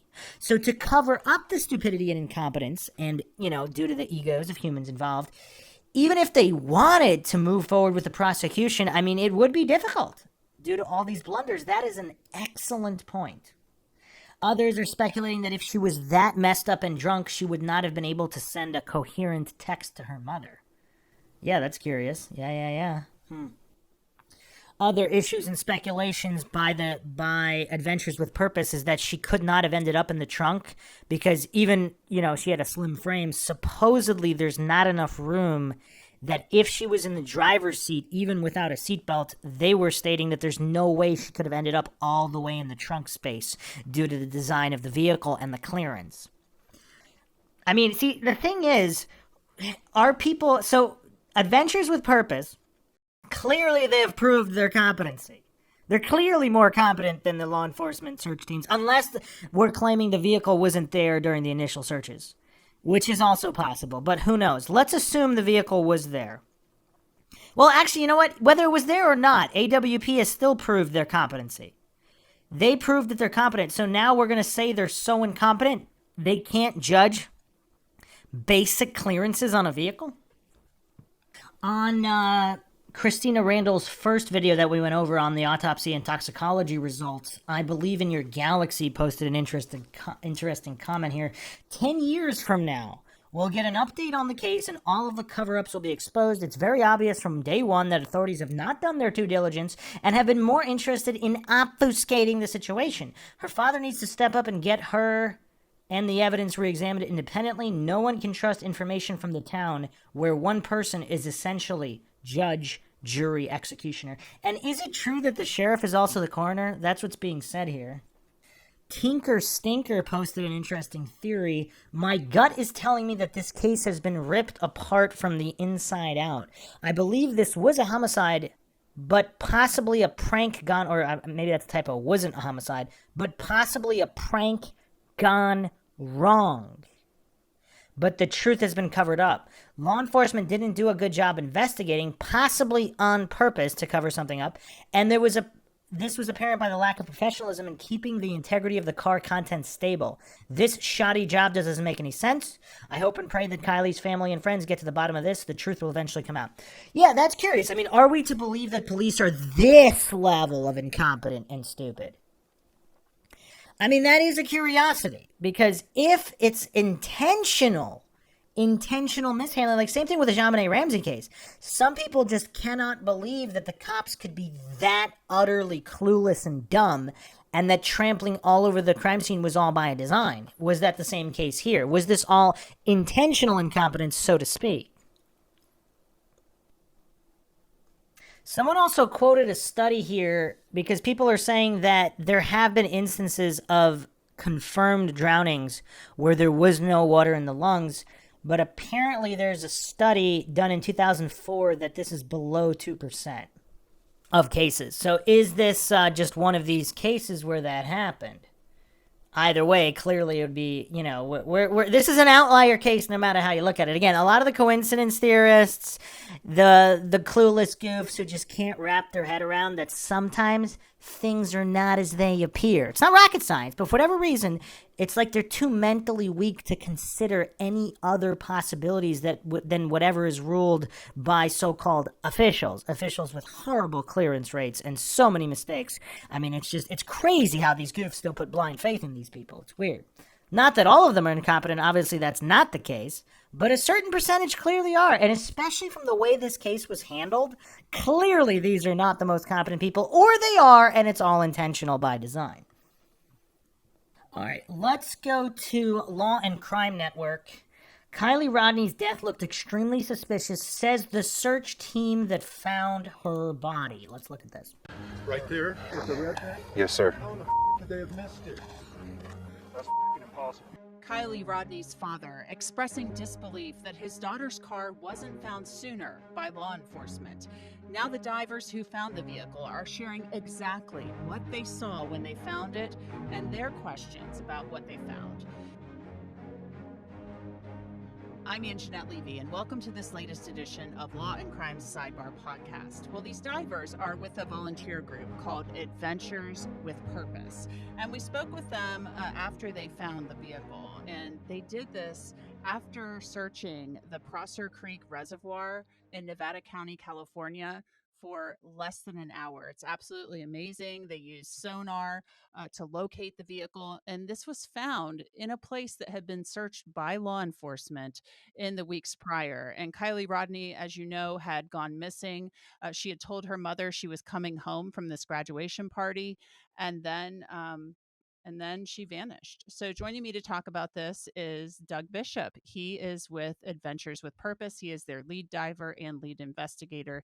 Doug, welcome back to Sidebar. Thanks for coming on. Yeah, thank you for having me back. Doug, I know that you guys put out a video recently in which you said, we think that this is suspicious. So tell me what you believe is suspicious about what you found. I mean, let's just start at the beginning. You know, we're talking about a 16-year-old that just graduated, highly intelligent, possibly on her way to med school, disappears from a party of upwards of 400 children and ends up being found, several hundred yards away. That in itself is completely alarming, and nobody saw anything. Take into consideration the area where her vehicle was found is not a wrong turn road. We're talking about a very beautifully paved road that leads in and out of this campground that she was extremely familiar with. And where her vehicle ended up was on a very hard, sharp left turn onto a dirt road that is rough. It is extremely rough. The ruts in this road, I mean, it literally takes you have to have a 4-wheel drive vehicle to get down this road. There's no mistaking it. Once you are put onto this road, you know exactly where you're at. You're on the wrong path. So the fact that the vehicle ended up where it is, completely suspicious. There's a lot of ifs in regards to where she was located within the vehicle being suspicious as well, which I find suspicious. The whole thing just doesn't add up. There's a 16-year-old just doesn't disappear with that many people around and nobody knowing anything and no one willing to talk. It's a huge red flag. Is it your understanding that she did text her mom that she would be home and, she went on her way home from the party? That we do know happened. Whether or not it was her that texted her mother, I don't know. That's an interesting question there. Because if they are staging this, if she is drunk or had her drink spiked, was it not her who made that text? There's a lot of people that are saying, this could be just an accident, which it very well could be an accident. However, this isn't an accident scenario per se. If you want to take into consideration that she did text her mom that she didn't misspell anything, she texted very legibly. So, and then she disappears right after. Yeah, it doesn't necessarily fall in line with somebody who's inebriated enough to make such a drastic, devastating wrong turn and end up in a reservoir.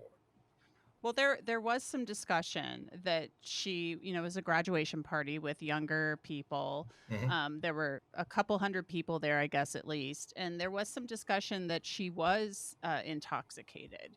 So, I mean, it is entirely possible that she maybe took a wrong turn.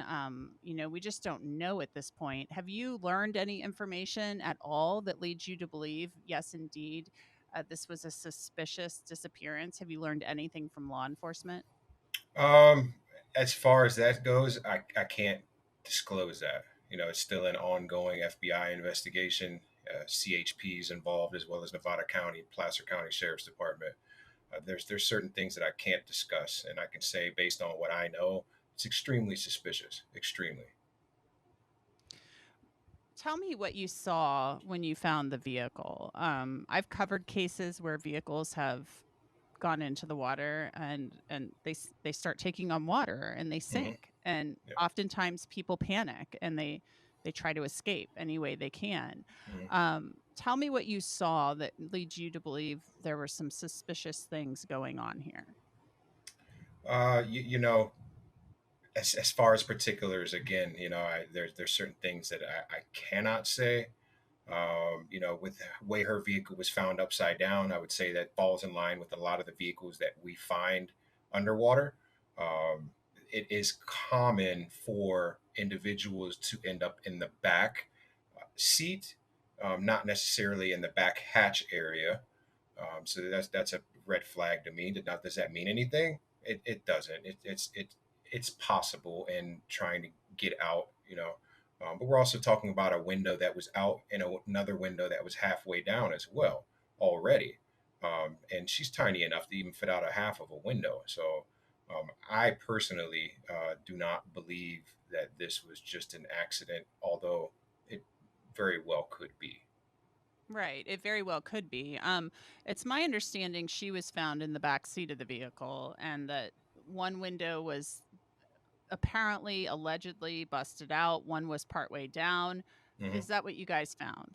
No. The windows, the window being out and the window being halfway down, yes. In the back seat, no. In the back trunk cargo area, yes. She was not in the back seat, but in the back cargo area.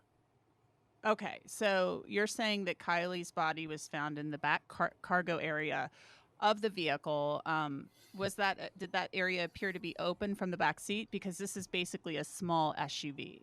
Yeah, I mean, it's possible to crawl back. Um, are you gonna crawl back there and not choose the window that's open or the window that's halfway open already? That doesn't seem logical to happen in that scenario. But who knows? I mean, there's no exact science to what a car does when it goes into the water and how it reacts to the water, the twisting and turning upside down, the nose diving because of the engine weight. Every car acts differently. I can tell you that with a car with a window out and a window half down sinks extremely fast to make it from there's no time to react, no time. So for Because it her takes to on end, too much water. Yeah. you're talking about seconds, not minutes, seconds. Now, if a window is sealed up, it takes a lot more time for that to happen. The car stays buoyant longer and so forth. There's a lot more time to panic and maneuver your way, per se, to the back of a vehicle and squeeze yourself up and over the back row into a cargo area. But with windows down, there's not enough time for that to happen. Well, and I spoke with a spokesperson for the Placer County Sheriff's Office today, and she said they're out of this now. They turned everything over to Nevada County once the vehicle was found in Nevada County, so they're no longer investigating. But we're trying to figure out from Nevada County what the status of the investigation is. The autopsy was conducted shortly after you guys found the vehicle, so we should hopefully know more in the coming weeks about that. So Doug Bishop with Adventures with Purpose, thanks so much again for coming on. We appreciate it as always. Yeah, thank you as well. You know what's weird is how hard this interviewer was pushing for, it could be an accident. I mean, he clearly admitted that, and then she's just piling on. Very well could be. Very well could be. I mean, it's kind of weird. Why not just let the guy talk? It's kind of weird. So Nikki posted this.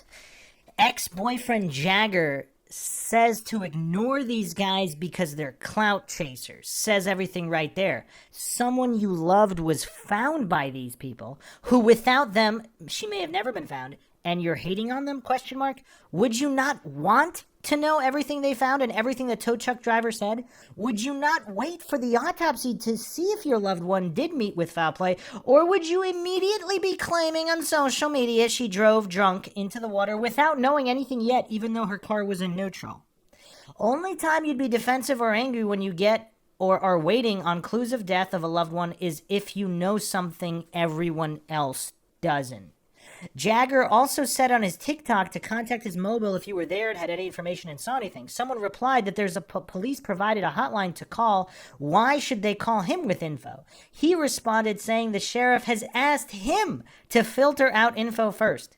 When the sheriff was asked, he said that is not true, and there is only one line to be contacted and nobody has been told any such thing.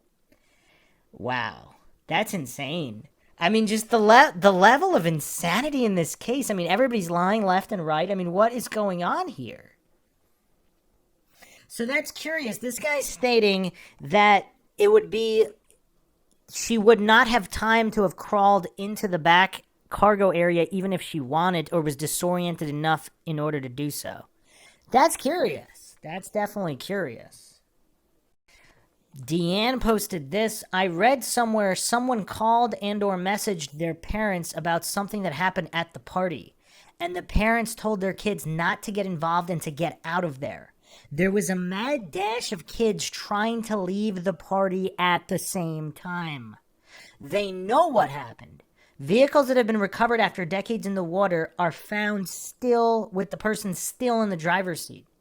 The tow truck driver may have thought he was talking to Kiely, but she has friends that look like her and that may have been who he talked to. And the guy, I believe, was her ex-boyfriend, Jagger.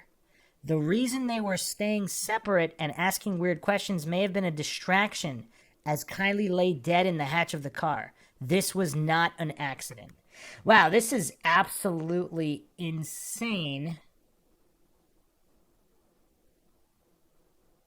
Wow, this is crazy. We're going to get to the truck driver in a second here, but Sharon posted the tow truck driver said it was all on his truck camera, so they know who it was. Maybe it was Kiely and Jagger fighting. Maybe he showed up angry because she was at the party and was threatening her. Who knows, but maybe he was an abusive boyfriend, angry she broke up with him, ?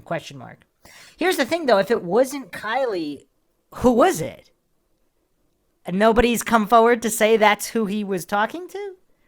Regarding the event at the party that caused a mad dash, so a few things. Was it possible that it had nothing to do with Kiely? Like, let's say there was some other type of highly illegal situation, and everybody did a mad dash out, including Kiely, maybe? But, I mean, again, I'm not saying that that's the case. I mean, that'd have to be coincidental that there's something else crazy going on and everybody's making a mad dash out. On the other hand, obviously, we can't rule that out either, but apparently nobody's talking about what that situation was, if that's true. But, I mean, there seems to be multiple points of reference here that everybody's leaving at the same time for some reason. So, let's go to Adventures with a Purpose channel, and they have a video here. How we found Kiely Rodni, murder or accident, ? Kiely Rodni was last seen August 6, 2022. She was driving a silver 2013 Honda CR-V, license plate number 8, Yankee Uniform Romeo 127.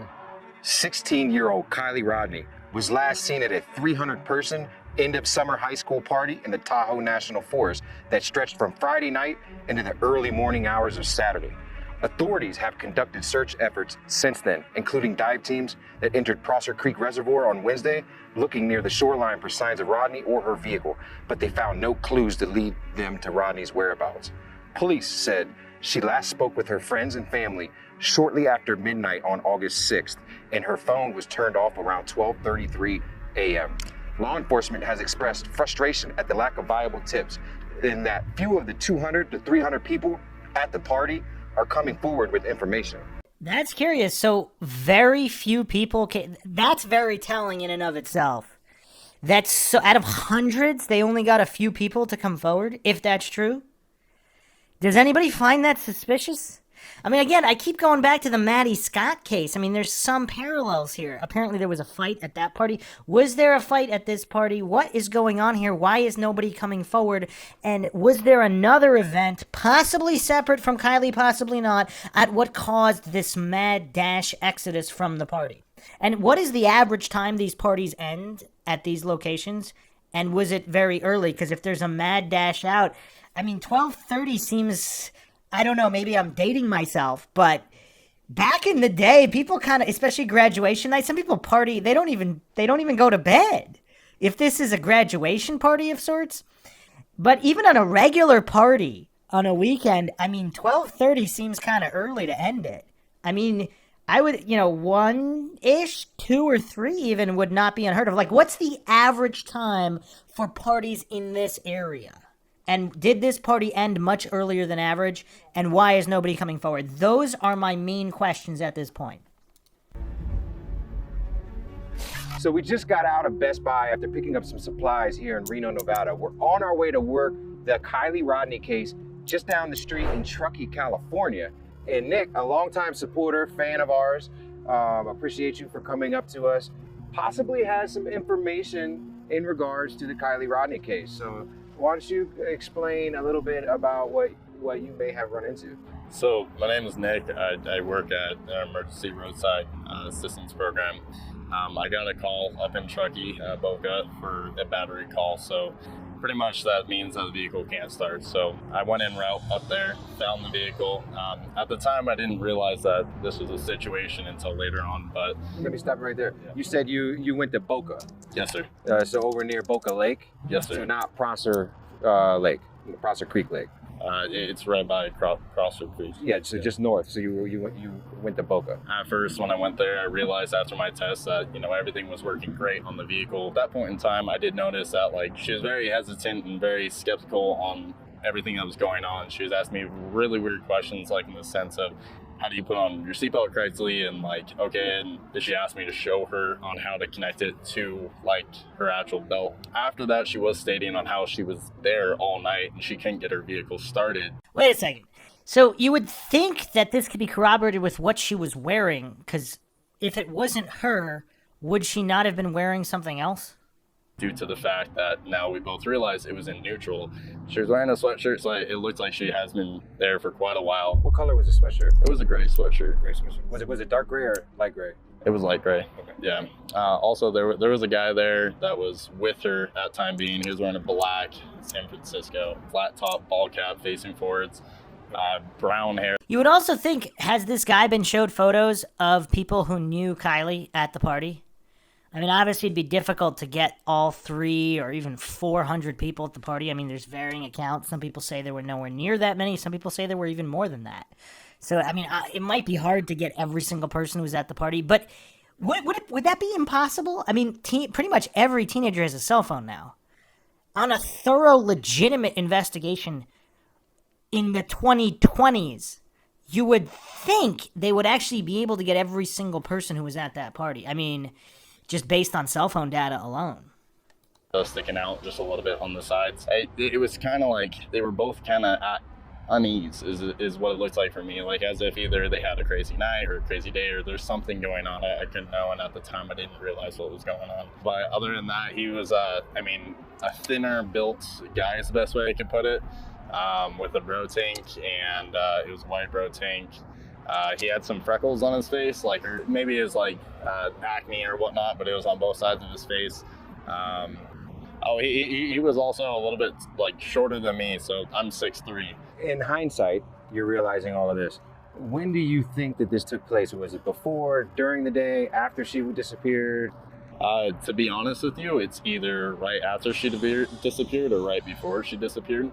But it was around noonish, 11 o'clock in the morning when I got out to her. And during that period of time, after the period, I told her that I was going to leave and I hope you have a great day. Vehicle, I told her to keep it running for a couple of hours to obviously make sure everything's working good on the vehicle, charging system wise. At that point in time, then I left, and then a week later is when I saw at a coffee shop that she was gone. You saw this on a flyer or something? Yeah, but then everything spiraled out of control, and I got in contact with the detective and tried to do everything I could, and then I saw you guys. Now we know we probably have a tie to Boca, which was already on my radar.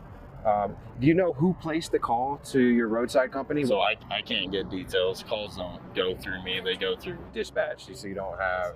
So when you were digitally dispatched, did you call them to say you were coming, or you just showed up? I did call, and nothing went through. It went straight to voicemail. Yeah. Do you know if she had a phone on her at the time? She did state that her phone was dead, so she used whoever this was, she used his phone. So that's how she did get in contact. Wow. That's kind of interesting, is it not? So this might have been the next day. What does everybody make of that? This is really weird. I mean, out of all the photos that he's seen, clearly, not clearly, but you would think someone would have showed him Sammy and, the known circle of people around her, as well as the known guys, the boyfriend or ex-boyfriend, whatever, or any other guys that she may have been associated with. You would think this would have all been done. What was, you mentioned she was asking funny questions and acting weird. Granted, I at the time I didn't realize again. That Yeah. I mean, I've been in the towing industry my whole life, so you see a lot of crazy stuff, a lot of weird stuff, and it's actually pretty normal. Yeah. You know, so I can see why at the time it's just a normal call. She kept on going over that, like, how do you like, you know, secure your seatbelt firmly and like do it correctly, and that's when she was asking this. Was the guy that she was with right there too? He was on the opposite side of the car. So he could hear the conversation as well? Every single time the guy would come over to us, she would go on to the other side, and it was just like a back and forth, like a tag team. Better to say, like one person would come over, she wouldn't stay near him, and then it would go vice versa. Or if we were at the front of the car going about the battery and talking about the battery, he was always on one side, she was on the other. They were never close to each other. She was uncomfortable. Yeah. Because, that screams awkwardness and someone being uncomfortable. And when in that scenario, if he was there with her, he should have been right next to her. If not dealing with you the entire time and not her. Did she seem high or intoxicated or? I thought that maybe she was either hungover or just had a really rough day. She looked distressed. Can you show me on the map where you saw her? Absolutely. All right, so we're here in Reno. Let's go down to Truckee. There's Prosser, there's Boca. Just drop a pin on the road exactly where you saw her. Oh, we're at the right place, right? Boca, you come in, you follow this road down. I think that is the turnout. Right there. Yeah, this is it. And so right there, how she was coming out this way, so her front end was facing 894. Yeah. All right. And did you leave before her, or did she leave before you? I left before her. Was there anybody else around? There was people far back here, yes, but not near her, no. Did you notice anything in particular in her car at all? I mean, besides perfume bottles and actually there was a perfume bottle that was in the center console, and that was all that I recalled, to be honest. Did she have anything on her keys at all? I don't remember. Did you say that you guys have cameras that could possibly get some sort of facial recognition on? Yeah, so we do indeed. We have cameras facing front and rear of our vehicles, as well as we do have audio, so we can pick up audio from inside and outside of the truck. So we did have that, and I'm guaranteed, my vehicle is facing directly towards hers, so, and that's how I normally do it for my protection. What's the window you're giving us of when this happened? Either Friday, Saturday, or Sunday, I believe. Because the weekends I usually cover Truckee, so. All right, so he doesn't know the exact date. I would think they're going to go over exactly why that footage is not public. And that Friday I also worked in Truckee, so, yeah. If you were to make a bet on what day it was, what would you say? When I was looking back under my GPS, under my phone of where I've been, I was there both Saturday and Sunday, farther into Boca.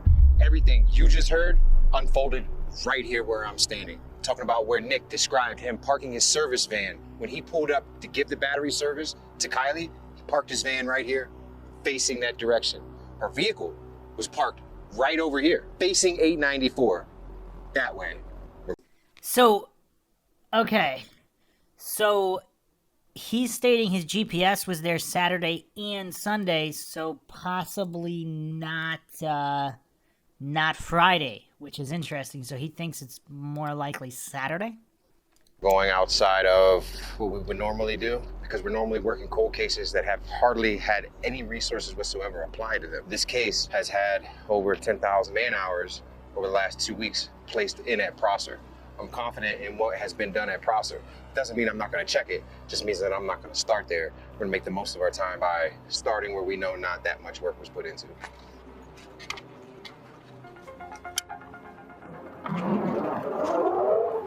I'm a firm believer in second chances. However, some things don't deserve forgiveness. Maliciousness does not deserve forgiveness. Cold-blooded, cold-heartedness, taking the life of a 16-year-old deserves zero forgiveness. I have set a radius of 10 miles around Prosser Creek Reservoir. We're going to work hard to clear Stampede, Independence, Boca, and Prosser Creek, all within that 10-mile range. Yeah, tomorrow marks 2 weeks since the Truckee teenager disappeared after attending a party at a campground. We are learning tonight that a new group of volunteers are coming from out of state to help find her. Everybody just wants the same outcome. It doesn't matter who finds her. 40 to 50 feet offshore. You could easily conceal a vehicle right in here. Doug Bishop and his team is ready to join the search for missing Truckee teenager Kiely Rodni. We all have one goal. We all just want to find Kiely. I've just located in the corner of this cove here a target that I cannot identify. We're also talking about a vehicle that is not going to come up the way a vehicle would if it had been under here for 10 years. Based on the height, it's not anything. However, I just want to make sure. The reason that this is suspicious is because you could dump a car down that hill back here in this corner, in this little cove, and no one will see it. The team coming in just days after authorities announcing they are scaling back the search for Kiely. I mean, just based on the way this guy talks and his thinking process here, I mean, this is not a stupid man. I mean, clearly, he's thinking about the logistics of dumping cars, who's watching, when they're watching, what the most likely area is, combined with all of his experience and the tech. To just immediately write this guy off and say he's wrong, I mean, this guy's clearly stating he strongly believes there was foul play.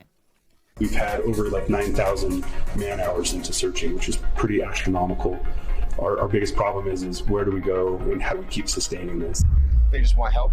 They don't care how it gets done. They just want it done.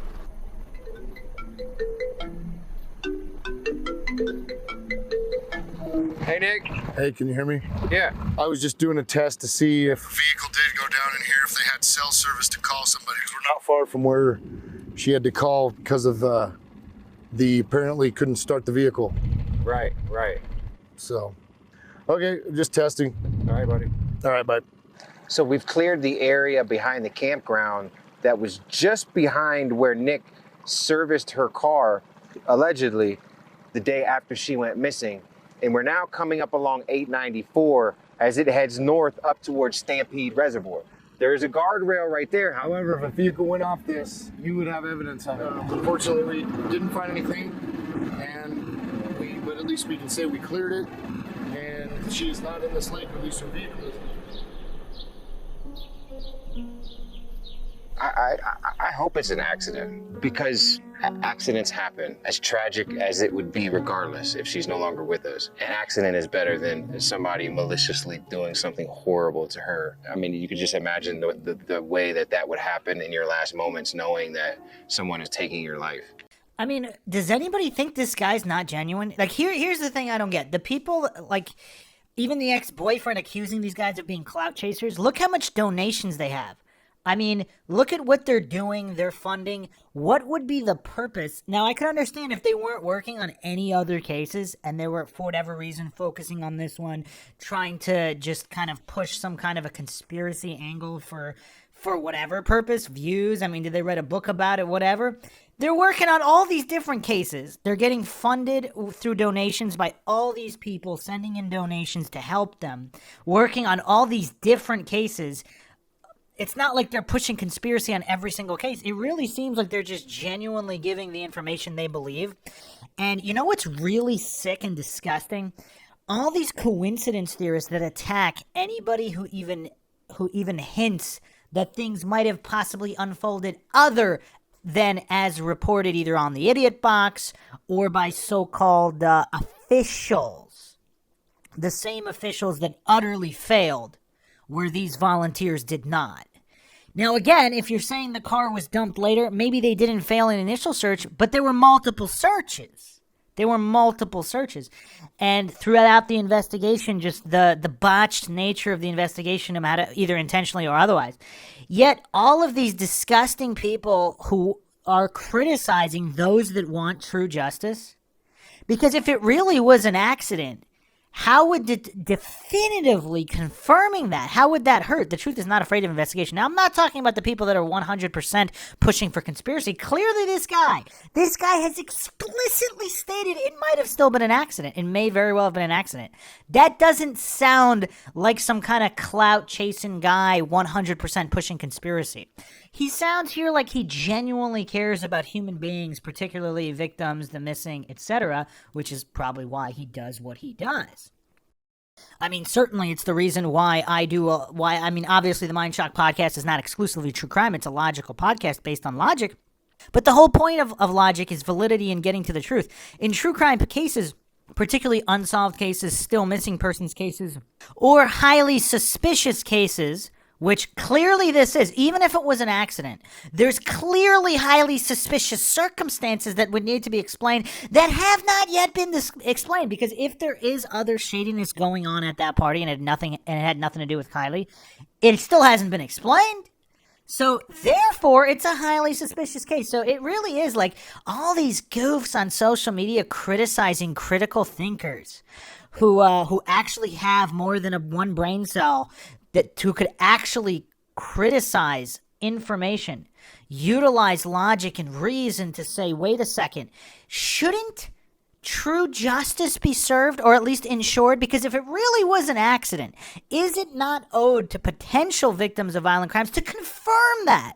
And you could see how triggered a lot of these clueless coincidence theorist goofs are at anyone even hinting at conspiracy. Obviously, there is a certain percentage of people that are 100% pushing conspiracy and naming actual suspects as definitive fact. Yeah, sure, you want to go after that small percentage? Go ahead. But it seems to me that the vast majority of individuals discussing this, I mean, even in what we're going over, the YouTube video has gone over, these are not people that are 100% pushing conspiracy for whatever reason, just to be edgy. These are clearly people that want to find the truth. I think that's very evident here. Versus I'm in an accident and it's quick and it's just different. It's a lot different. And I hope that if that's how this is ended, it's an accident versus at the hand of somebody else. What would you want to say to Kiely tonight? I love her so much. So many people love her. And we're all looking and we're trying so hard, and I'm so sorry we haven't found you yet, but we're not giving up and just hang in there, sweetie, because we'll find you soon for you home.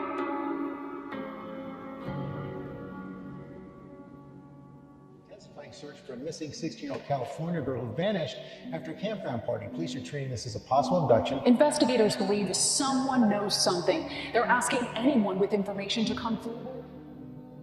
When you miss a loved one or a friend or a community member and you don't know, that's a nightmare. But I don't want to find her. I want to be able to clear all this water and be able to tell the family, she's not here. She's not here. Is anyone picking up even an inkling of deception in this guy's voice? He doesn't want to find her. I mean, it just speaks so honest. Again, I could be wrong. Maybe this guy's a phenomenal actor and this is all an act, but I'm just not picking up any deception whatsoever here. That was, I think, the area of interest. It looks like there's no way you could get a vehicle in there. So we're here at one of the ponds behind the shopping center, and as we can tell, there's not hardly any access whatsoever for a vehicle, plus it is extremely shallow.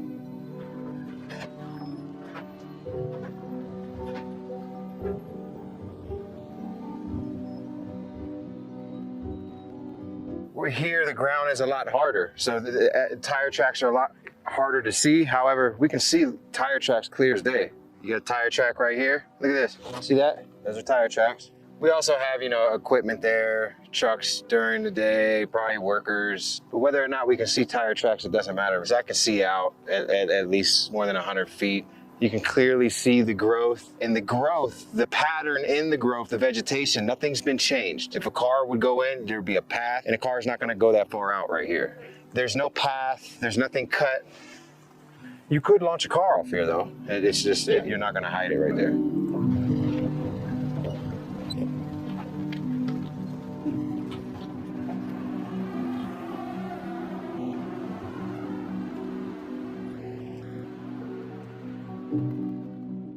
Saturday, August 20th, we're at Donner Lake, Truckee, California.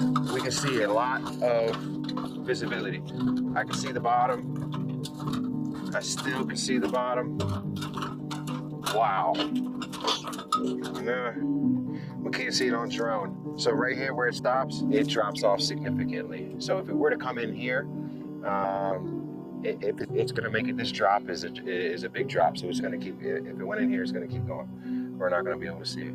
Although the team could not say specifically what brought them out here to Donner Lake, they are concentrating on the boat launch and the area surrounding it.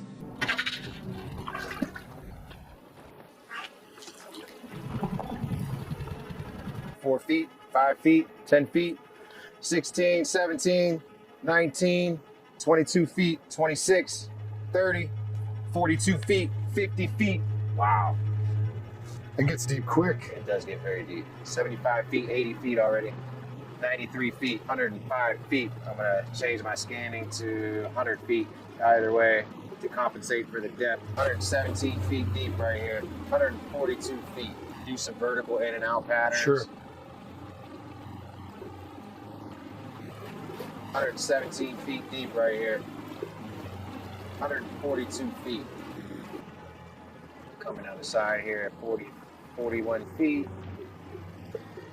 So if we are considering foul play, would you do this right across the street from the fire department? In a panic scenario, and you only know the areas that you're familiar with, you don't know people do weird stuff when they're in a panic. These guys are smart, I have to say. Just listening to them talk, like, yeah, you would think no one would ever do this in front of a fire department. However, panic state, possibly under the influence, possibly maybe even knowing, just, yeah, being very familiar, maybe even knowing how rare or, you know, what the activity usually is like, maybe. I mean, look at the Amy Mihalovic case. I mean, she's abducted in front of a police station. I mean, to think that it can't be done and not even investigate, that's obviously just, you can overlook things. These guys seem very, very thorough. I am impressed. Looking for a fresh car. It's really hard to see. That's why I'm just being real. Right, oh, gotcha.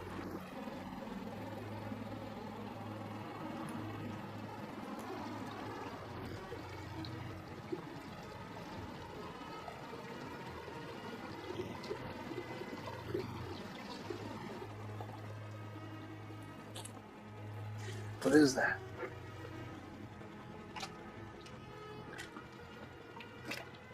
Huh.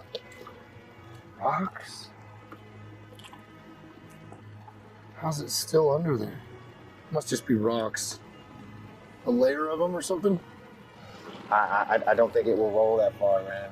Especially because there were rocks. I know that there'd be air in it and it would come up, but it just depends on how buoyant it was. There's no way. Once it gets, it's not 50 yards maximum. Go one more time over by that corner. Yeah, there's a little spot at the end that could have gone off. See that doesn't have a curb. If you look over here, you can see there's no guardrail or anything on this road. So we're just gonna scan the whole lake right here, make sure it's clear, because that vehicle could easily, whether it's accident or on purpose, go off the road into the lake. It drops off pretty steep. We're at 31 feet out here, so that's why we're gonna clear it.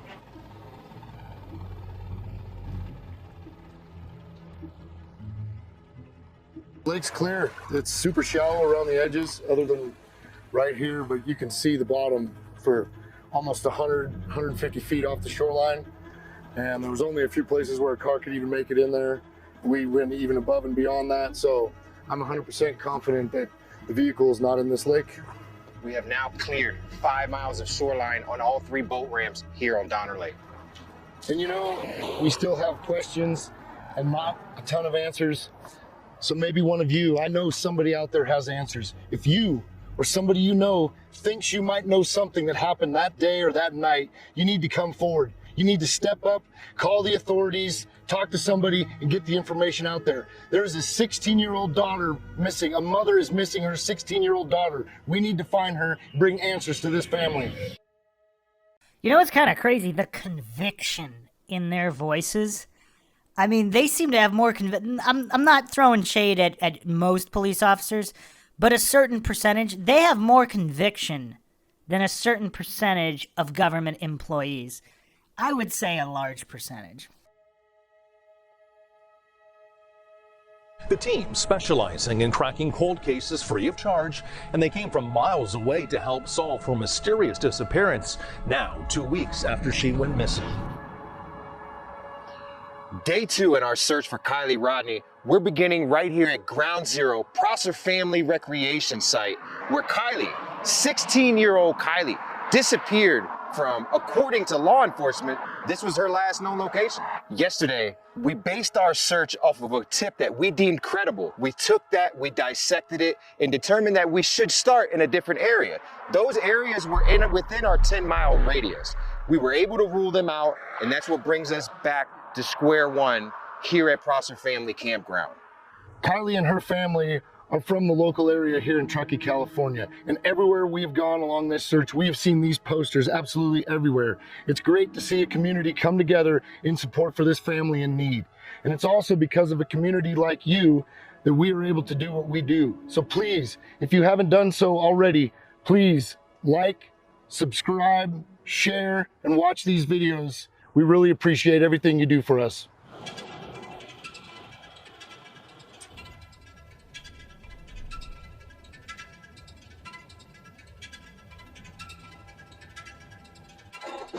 Yeah, thank you so much. Of course, a lot of questions, as you did mention there, and a big one is this dive team was able to find her. They went out there this weekend, found her pretty quickly, while investigators searched that area and haven't found her. Have they responded to say, I guess, why that is?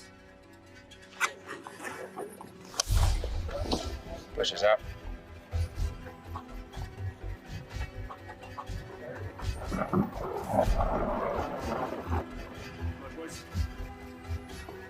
Time is 10:41.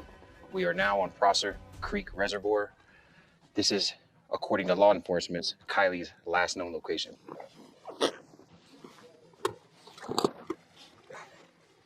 So we're looking for a silver vehicle. Her Honda CRV is silver in color.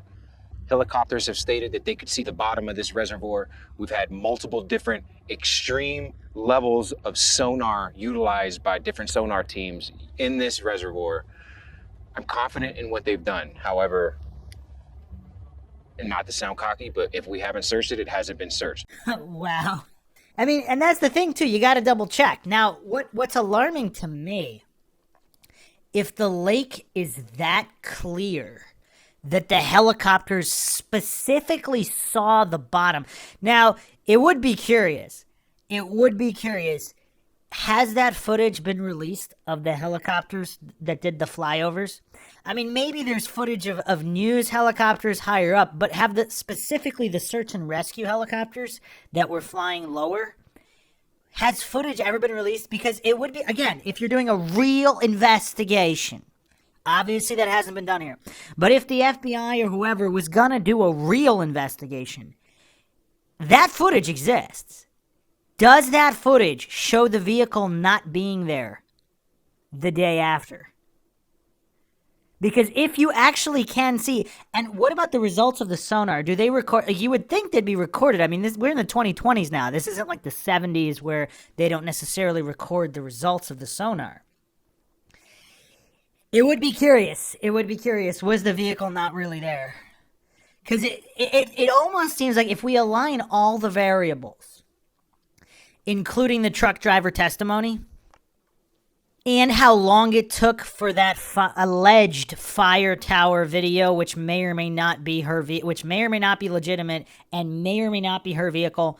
But if it is her vehicle, how do we know that footage has the correct timestamp on it, or it wasn't doctored in any way? But whatever. It's not like it was put forward immediately. It's not like it was found immediately. Although, again, in a competent investigation, you would think one of the first things law enforcement would do would be to search for video immediately in that area. And unless they did and they had it and they didn't release it for whatever reason, but I didn't even make a comment about it. It's insane. But the point here is, between all of these variables, if the truck driver video, what happened to the video? Who's on the video? if it's really her on the video with her vehicle, then obviously the vehicle was not in Prosser Lake until days later. Or more, whatever it was. So that means the initial search couldn't find her because she wasn't there and neither was her vehicle. But we do have, it's like the data exists to solve the mystery of when the vehicle went in. It exists. The videos from the helicopters, I think the sonar would have a record of what they did with that, if not actual video of underwater cameras during searches. You would think they would have done that. But at least the helicopter video and the truck driver video. Why has that information not been released? That's our motto, so that we stay efficient and protect the integrity of everything we do as we're working for families and law enforcement. So I'm theorizing that the bottom of this reservoir is a similar color to silver. Could it have not been seen? Absolutely. Could the car be in here? According to law enforcement, like I said, we are at her last known location. They said her cell phone stopped pinging right here at 12:33 a.m. on August 6th. Today, we're gonna be putting myself and Nick, 2 boats in. For one, it's gonna be great training for Nick. As you guys know, we're training Nick to be a team lead for our second team. So not only is 2 boats better than 1, but we're also utilizing my ability to put Nick out in front of me so I can see what he's seeing, see what he misses, see if he catches anything and so forth. Great training opportunity. And speaking with the Prosser County Sheriff's Department, they did advise me that it got down to about 55 feet deep.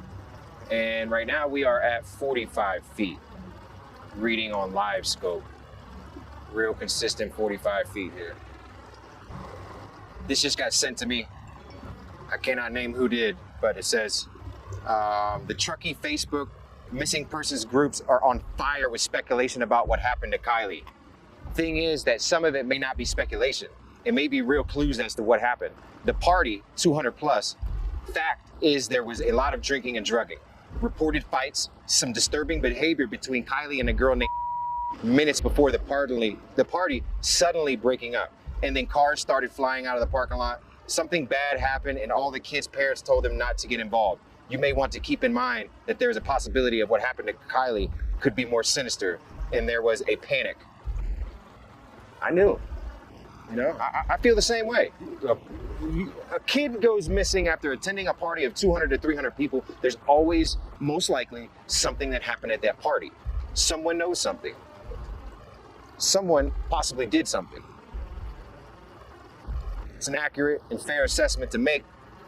Not only one person knows, but multiple people know. This boat ramp over here is in our target area as well. This entire reservoir, but we have another boat ramp right here. You can see the cars, how they pull down right to the water all the way over here. So if something bad happens, you can put a car in here anywhere. You know what else is kind of curious? So the search was underway immediately. Now, I don't know what kind of exact terrain that is, but if a vehicle was going at the speed that it was going in the video, would there not have been any kind of tire tracks or disturbance whatsoever on when it went in the lake? And again, with the helicopter footage, you know, like they're not, again, we're in the 2020s here. We're high-resolution cameras. Would they not be able to go back at the initial helicopter search in the day after or so and zoom in on when on the trajectory of the vehicle that matches the video and matches where it was found to see if there was any kind of disturbance whatsoever? Because again, in the video, it's not like it's going super low speed.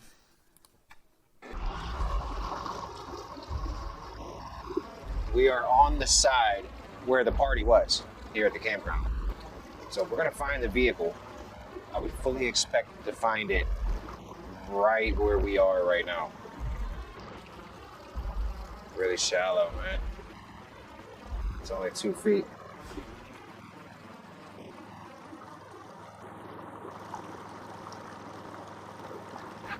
Hey, does this lake get pretty dry at the end of the summer? This is probably the driest Really? Okay. There's some weird. Let me see a camera. We'll go by it a couple times. There's something creating a big shadow right there. So. You know what else is weird though? Unless the vehicle was hidden somewhere, would the vehicle be on camera anywhere other than the truck driver? I mean, I don't know how heavily patrolled that area is.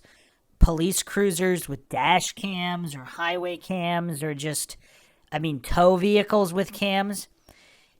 If the vehicle was dumped days later, would it have showed up on other video? And it goes right off this point. If they scanned it, how would they miss that? So I'm assuming it's nothing because they did have dive teams, but I don't want to be the guy that just says, oh, it's nothing because it doesn't look like a car. Hey Doug, Devin over here. We may have something. It's hard to tell. Live scope doesn't work, so it's hard to verify, but we're definitely getting a solid cast shadow. Where are you at? And it's to, I sent the coordinates to Carson, but we're on is this the eastern part of the shore? We're by the other boat ramp, not the one that you guys went towards, but the one at the top of the lake. So we're gonna head over here to the other side of the reservoir where there are lots of drive lanes down to the water's edge where people have cookouts, get-togethers, parties, family gatherings. This is a prime location where Kiely's vehicle could have made it into the reservoir.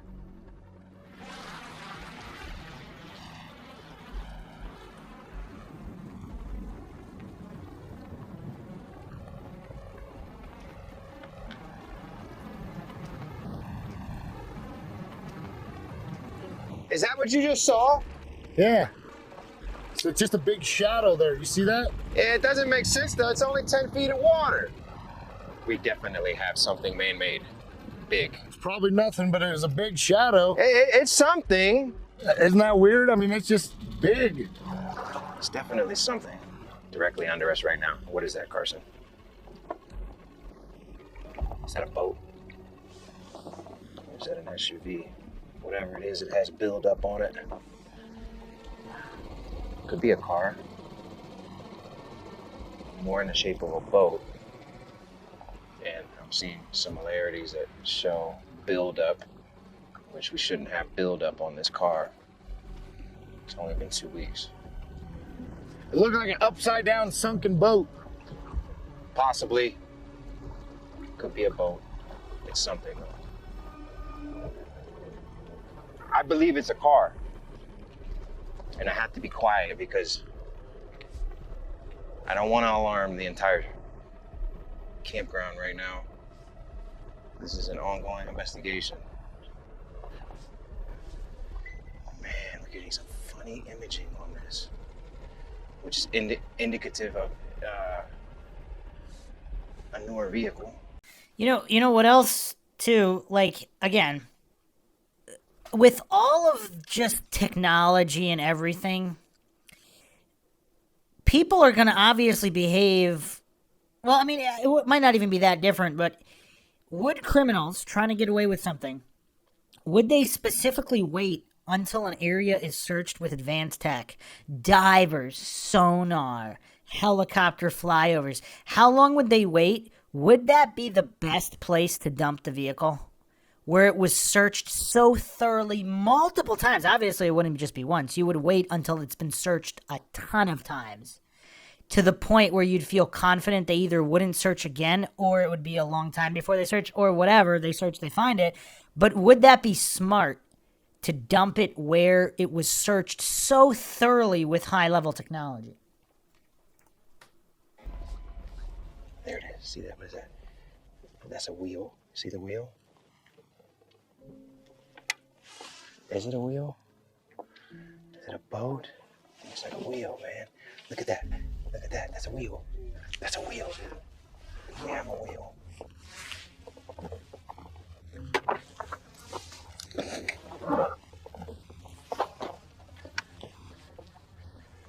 It's tall, whatever it is.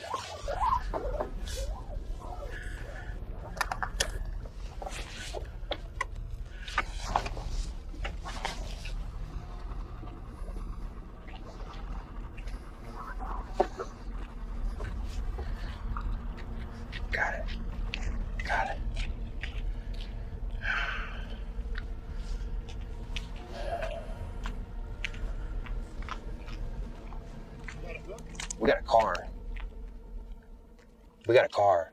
So, trying to pull myself directly over it.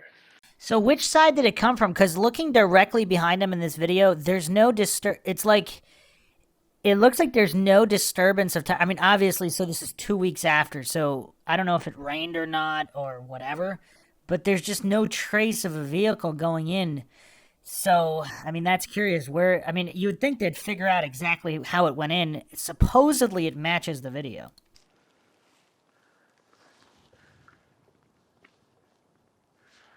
Look at that. It's not giving a good reading, but there's a wheel. You see it?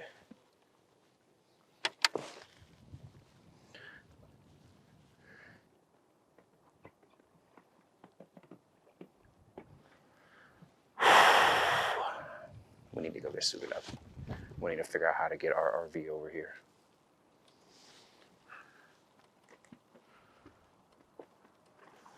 You guys put us in this position.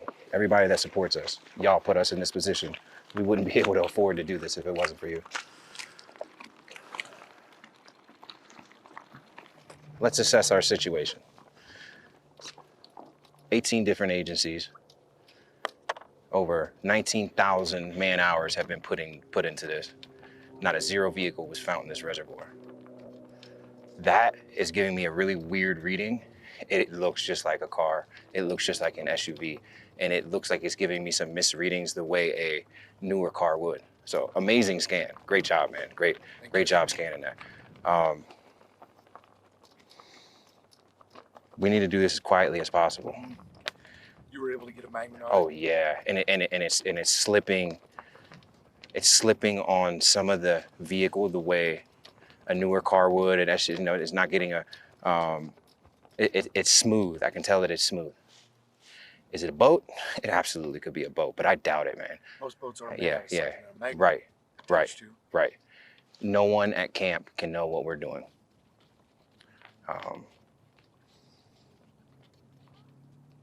Everybody's phones need to be turned off. If you have a phone, you need to turn your phone off right now. The last thing that we want to do is cause alarm to the family, and or if this is a car and it's not the car we're looking for, I want to be able to do that peacefully. I don't want to cause a turmoil. If anybody knows that we found a car right now, it's gonna be unnecessary. It's gonna be unnecessary trauma for the family. We need to go back to the ramp and cause as little. We found nothing. We're just moving locations. Look how respectful he is. You could like the first thing on his mind is not to disturb the fan, because it might not be, because again at this point, how does he know it's her car? He doesn't even know for certain it's a car. He doesn't want to cause commotion or hoopla or attention in any way.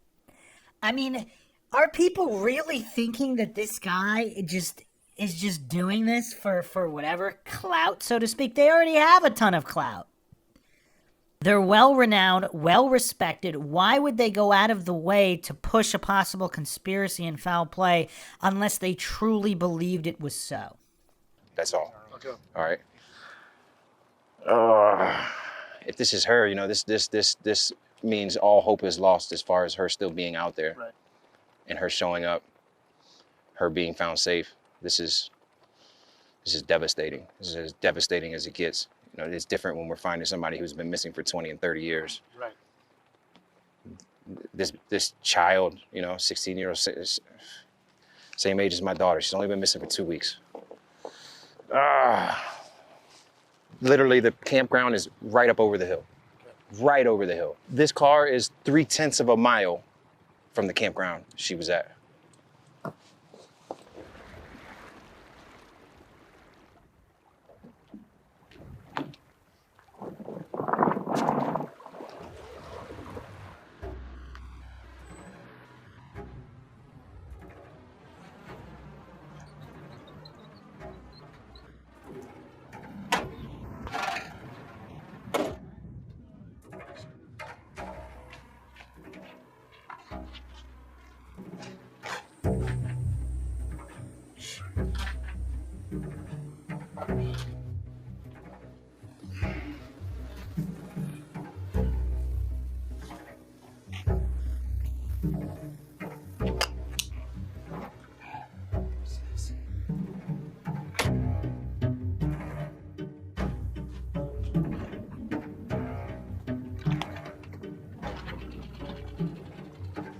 is absolutely a crime scene. It's an active investigation. Our job is to be here to find the where, which we have done. Now we need to assess it appropriately. Full assessment, condition of the vehicle, windows up or down. Do not remove license plate like we normally do. Copy that. I'm gonna start my decision.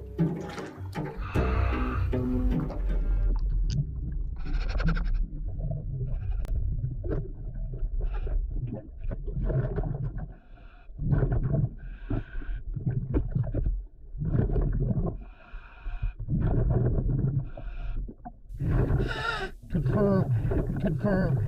I see the vehicle and the license plate. We have just found Kiely's vehicle. Over. 10-4.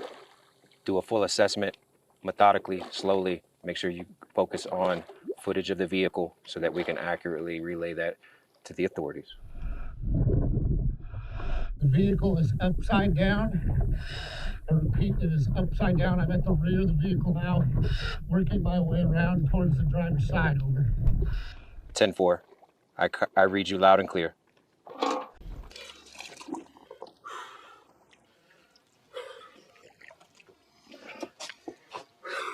Yep.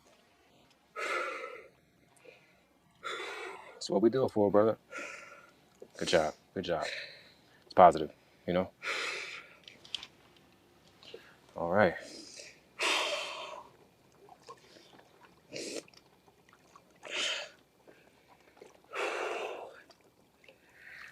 She's in the back of the vehicle.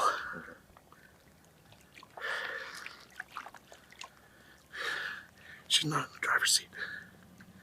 It looks suspicious to me. Yeah. Vehicle's upside down. Some of the one window is halfway down. One window is all the way down. Call the authorities. We help families all across the nation, and when we find out, they are notified first. So we're going to notify them first. Wow, respect. Respect. I mean, wow. Notify the family ahead of the government workers. I have to say, I'm very impressed. I'm very impressed. My very next call will be to local authorities.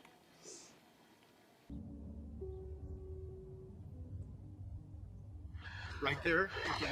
Yes, sir. How in the did they have missed it? That's impossible. And in our investigation coming into this, this is just what we do. We find vehicles underwater. We specialize in it. I don't know what you guys know, and we don't always know the why. We just try to find the where, and that's why I can't relate with whatever you're speaking on right now. The car is upside down, but that's common when a car goes into water because the wheels make it buoyant. And the windows are closed, probably. All of the windows except for one. Yes. Which one? So Nick is my diver. Which window's up or down? The what was it? Driver rear. Driver rear was down, and the passenger rear was halfway. Is she seatbelted in? No. Is she in the driver's seat? No. She's not. No. She's in the back? She's in the back. Yes. I would recommend. It's your daughter. This your daughter. Do what you want to do. I would recommend this is not a part of that. This. Yeah. It's going to be my last memory. I'm Doug. Okay. Who are you with? Who are you with? Detective with Nevada County. So Okay. I want to be able to confirm everything that. Yeah, behind me, the buoy under. You see the buoy behind me? Okay. 14 feet under the buoy is her vehicle. My diver was able to identify there are remains in the back.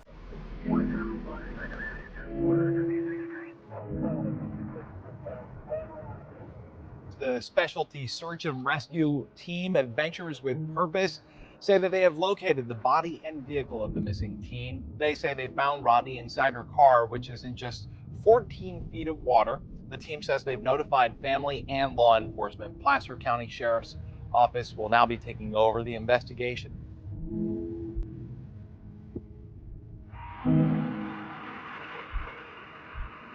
She was last seen around midnight at a high school graduation party with more than 100 people. Kiely had texted her mother that night, telling her she would be leaving the party in about 45 minutes, and her mom texted her to be safe and told her she loved her. She said her daughter texted, "Okay, Mom, I love you too." Kiely's silver Honda SUV had never been found until reportedly today.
We believe out of the 200 to 300 juveniles and young adults who were at that party, somebody must know something.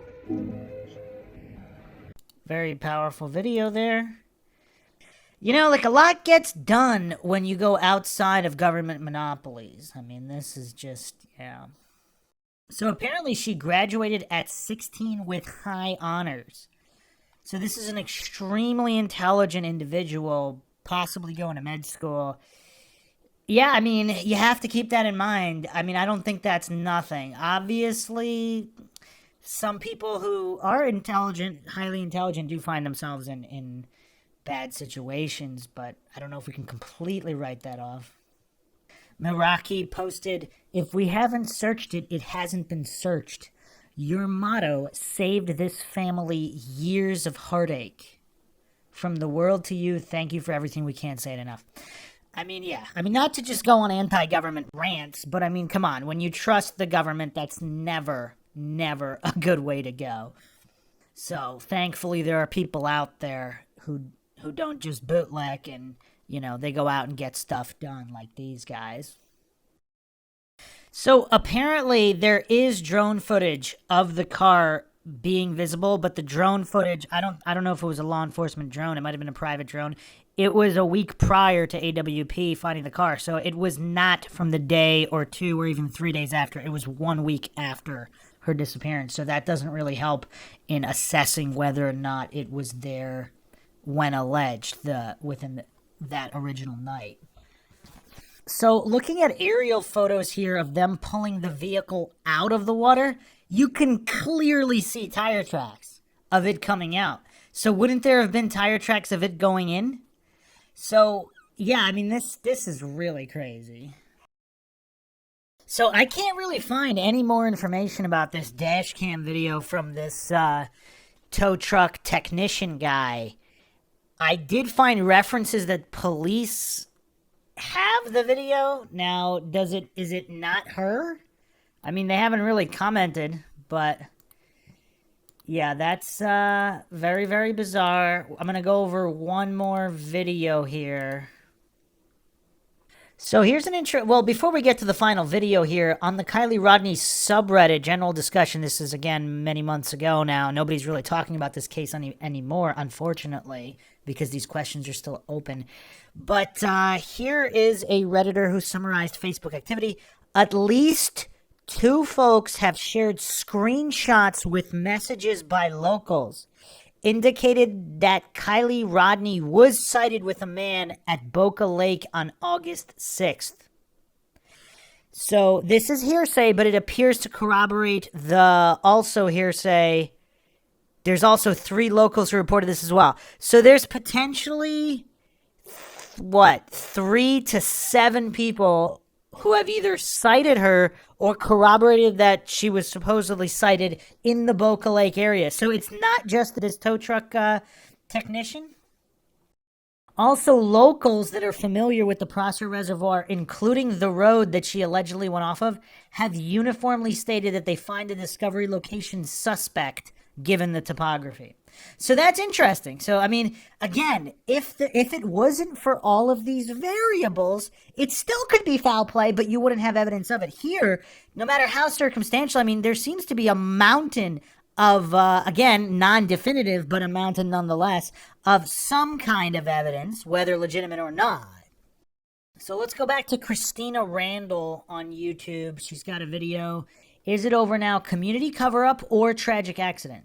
Death of Truckee teen Kiely Rodni. If you guys don't know, the investigators or the police made a statement saying that they were not going to be releasing any more information about the KR case until the 1st of November. Okay, and a lot of people were shocked, like, wait a minute, it don't take that long to get a toxicology report, it don't take that long to get a autopsy report, and a lot of people were whispering. Just to remind you guys, I'm not a professional, I have no background in anything, I'm just a woman with a camera. Go do your own research, form your own opinions, but just don't show hate to anybody anywhere. A lot of people were really feeling like the reason why they're pushing the release of information date out so far is because they're kind of hoping something bigger hits before then, and most of us forget about it and we quit talking about it. So then they can come out in November and say that it was an accident.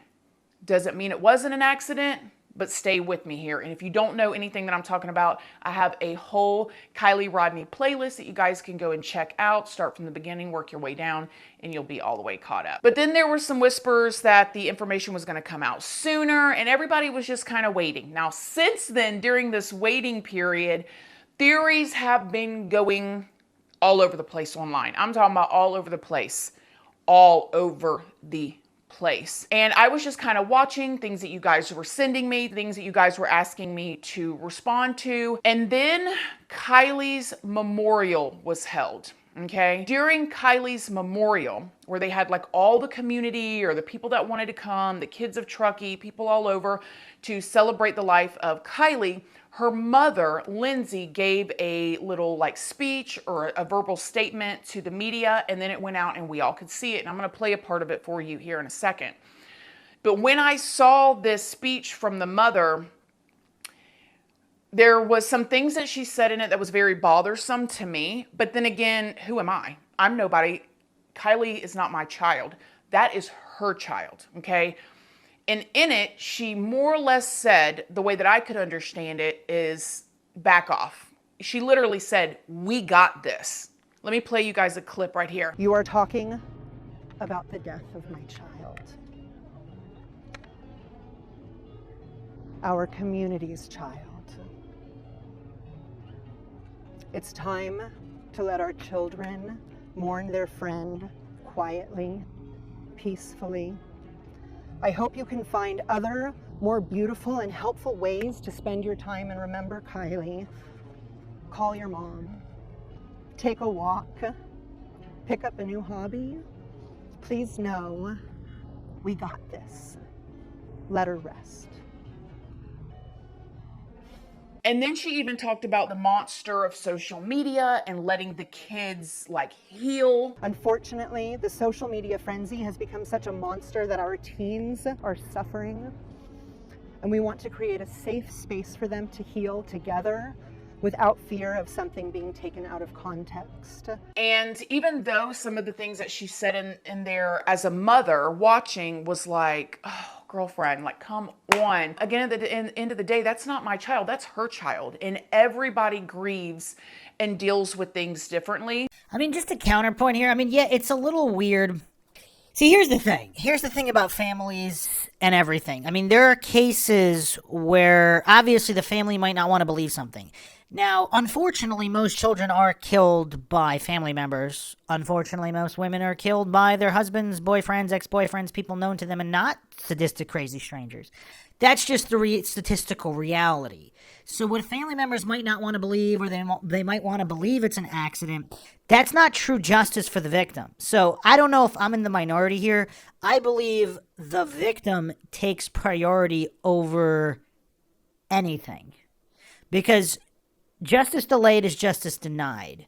So if this was foul play, even if the family members, let's say they're completely innocent, they don't know anything, but who are they to say that justice can't be had? I mean, just because it's their kid, yes, but that doesn't mean that their kid doesn't deserve justice. Doesn't every human deserve justice? That's my take on it. Again, in terms of grieving and all that, obviously, everybody does that differently. But I don't know. In other cases, I guess family members have said something similar. Both family members that were involved in some kind of cover-up or complicity and ones that were not. So I'm not sure anything can be gleaned from this. I will just put a counterpoint. If her mother, let's say Kylie's family does really suspect foul play, but they don't want to say anything, and maybe they have a PI. I don't know if they do or not. Maybe they're taking it into their own hands. What if they do suspect an individual or two or whatever, and they do suspect the truth? Would they try to shut down discussion online while they pursue it? I don't know. I'm just throwing that out there. So I decided, okay, this is how they're dealing with it. Let me just keep watching, see what all is going on. Because of that statement and the way the memorial service was, a lot of people was losing their ever-loving minds, y'all. And everybody's free to their opinion. I'm not saying you're right or wrong for feeling these types of ways, but I'm just going to share you guys my opinion, because that's what I do here on my channel. A lot of people were saying that the way that they did the memorial was very strange. People were walking around and smiling and laughing and singing and all of that stuff. And they're saying it's weird. And I'm going to tell y'all that was the least weird part of it all, in my opinion, because anybody that knows me, and if you're over on my Patreon, you've heard me talk about it. I don't want no funeral for me. I want a celebration of life. Don't be there crying for me. I know I'm going to be up in heaven with Jesus. I'm going to be eating and feasting and all that good jazz, waiting for y'all to get up there with me. So y'all don't be crying for me. I'm going to be good. When the Lord calls me home, I'm good. And I've made that very clear to my family. I don't want a funeral. Don't give me one. Matter of fact, cremate me, put my ashes in a 2-liter bottle, honey, and go and put them in the middle of the ocean somewhere. Like, nothing fancy. So I understand why they did what they did, and it seemed like a beautiful situation. But I'm going to tell you guys why I think everything is going on. So let me tell y'all a little bit about Truckee, where they live at, okay? This is a population of all the information that I could find online of under 17,000 people, okay? This is not a huge place. This isn't a metropolitan area. This isn't a LA. This is a lot of spread out area. This is a lot of locals. There's not even a huge or a big department store there. If you want to go to a big department store or a big grocery store, you have to travel to Reno or one of the surrounding areas. It's a lot of local shops. It's a lot of delicious food, good restaurants. There's not even a real big medical center there. There's general practitioners, there's sports medicine. There's a lot of skiing and kayaking and outdoorsy stuff. There's a lot of areas that doesn't have very good internet. But all in all, it is a community where everybody just about knows everybody type of thing, okay? Or somebody that knows that person. With that being said, investigators, cops, judges, lawyers, public administrators, they're all part of that same number of people. So when you think about things that go on there and you need, an investigator, you got to call 911, you're calling somebody that you know, right? Or somebody that knows.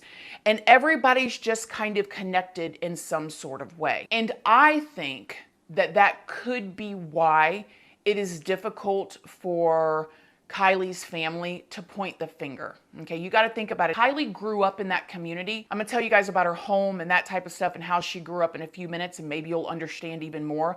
But she literally grew up there with her grandpa, her mom, her stepdad, and therefore her mom and her grandpa and all them, everybody knows everybody, right? The way I understand it is, the cops is, your friend's son, and the investigators that's investigating this is the person from the store's husband, so when you're in that situation and you've known these people your whole entire life and you're watching things happen with your child and they're missing things, it could be easy for some people to excuse things away because everybody knows everybody. And at the end of the day, if you point your finger and start accusing everybody and yelling at everybody, you're going to be the one left out. Those are good points as well. Those are really good points. It's not, and again, let's take this case out of the equation. Just looking at a whole bunch of cases in small towns, obviously you have both ends of the spectrum. You have family members that suspect people that are innocent because of, weird irregularities or anomalies or coincidences, and they go off the rails with that. And on the other side, you have people who just refuse to believe that friends or family could ever harm their kids, so they never even entertain the thought. You have both ends of this. So I only say that to say I'm looking at it from Kiely's mom and their family perspective and trying to figure out why they're doing the things that they're doing. And whether that's part of the reason or not, it still kind of makes sense. Like the girl, Kate, that a lot of people have been suspicious about online, the one that looks very much like Kiely, her mom is allegedly best friends with Kiely's mom. So if she had anything to do with it, which she probably didn't, I'm just using this as an example, she's been best friends with her mom for all these years. Now, I know a lot of us as parents that wouldn't matter, but I can understand how this is so messy in this tight community. See, Kiely's family owns a 2,700 square foot cabin up there, okay? And it's named Lost Trail Lodge. People from all over come and stay there, and they eat together and they camp together, and they'll go skiing, and it just seems like a really off-grid, maybe some people would consider hippie or, just type of environment. It's weird though. So they have random people staying at their place. You would think in a thorough investigation, you would think they would have checked all the people that had been staying there at the time and then also previously, because somebody could have seen Kiely or followed her or whatever from staying at her home, the lodge. I think it seems like an awesome place. It'd be something that I would be interested in doing. It seems really cool to me. Like everybody, all these families come together, they, hang out, that type of thing. Well, that is Kiely's family's business. That is how they have been making money all these years. And it's in the community. And the community depends on each other. I point all that out because people are wondering why the family is not super pissed that the cops and the investigators keep missing all of these things like the laptop. Now, allegedly, the bodysuit that Kiely was wearing was found. And according to the person that said that they found it, somebody sent me a video or recording. I can't remember where I seen it. The lady that said that she found the bodysuit that was allegedly Kiely said that she kept calling the cops over and over again and nobody would come and get it. The same way the guy did with the laptop until finally the grandpa, who was very close to Kiely and basically helped raise her, he had to come and get the laptop. But yet this family is so connected to this community in their business, in everything that they do. This is really insane because we didn't even go over those details. I don't know if, so some people are saying the bodysuit was not hers, but whatever, let's take that out of the equation for a moment. The laptop, the police won't even come pick up. Even if it's not her, there could have been another crime with another individual. It's just so weird. Like, same thing in the Maura Murray case and all these other cases. There could be other crimes going on. How do you just not respond? Like, it's just so weird. And Christina Randall's bringing up a great point here. The family's not even remotely pissed, or maybe they're pissed and they decided not to go public with it, but it's still kind of weird.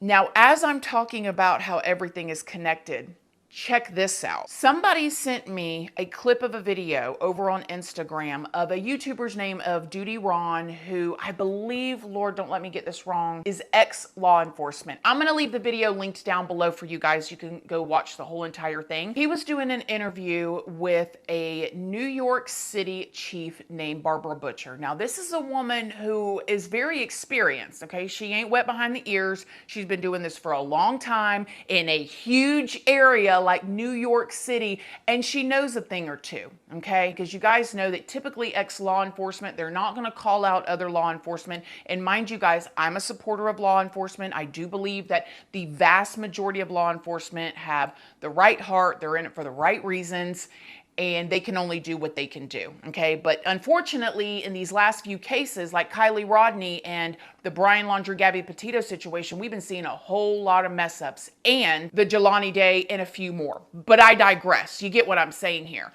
So Barbara Butcher said that looking at this case, basically, it gives her pause because, get this, you guys, the sheriff of Truckee is also the coroner and the public administrator. Listen to this. Do you know much about the capacity and the capability of the Nevada County Sheriff's Office, Barbara?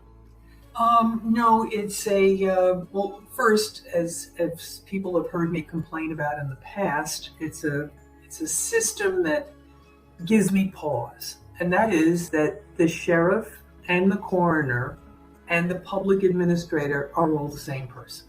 This is absolutely insane. I mean, to the people that think that there's nothing weird about this case, it's one thing to say, okay, let's not make the determination it's definitely an accident, it's definitely not an accident. But to the goofs that are hallucinating that none of this is weird, I mean, that's kind of weird. I mean, how many people can hallucinate this is all completely 100% above board with no anomalies or coincidences at all? I mean, this is weird.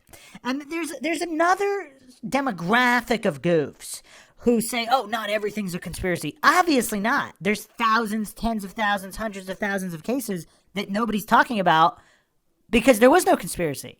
It was open and shut cases, no anomalies, no coincidences, no sheriff coroners, none of this weirdness. That's why those cases are not endlessly being discussed on social media or other places. This isn't rocket science, but for some reason there's a demographic of triggered goofs who go around on Mindshock and all these other places. Not everything's a conspiracy, just because they're too mentally weak to understand that some cases are. When I heard that, I thought there's no way. So you're telling me the person that's the sheriff is also the coroner? That seems weird. So I looked it up and check out this. That's what it says online. Moon, I'm the sheriff of Nevada County, and appreciate everyone's response and being here today to get some more information into our investigation. Well, first, as people have heard me complain about in the past, it's a system that gives me pause, and that is that the sheriff and the coroner and the public administrator are all the same person. Wow. So I don't love that. A New York City chief said that gives her pause. Like, meaning the way I took it was, that's weird. It shouldn't be like that. Then you start thinking about all of these things that were missed, and this autopsy and toxicology taking too long, and all of these weird things, and the sheriff is actually the coroner and the public administrator, and all of this stuff. Like, who else is doing double work? Like, how many people are actually involved in this? Why won't people go and pick up Kiely's stuff that's being found? And then you got people online being so mad at the family, like, why aren't you doing this? Why aren't you doing that? This family is surrounded by this community that is so intertwined with each other. It's got to be difficult. With that being said, I did see online that the family is trying to sell their property. I don't know if they're moving out of Truckee or what they're doing. They did put the property up for sale in July of 2022. So it was already up for sale before Kiely went missing.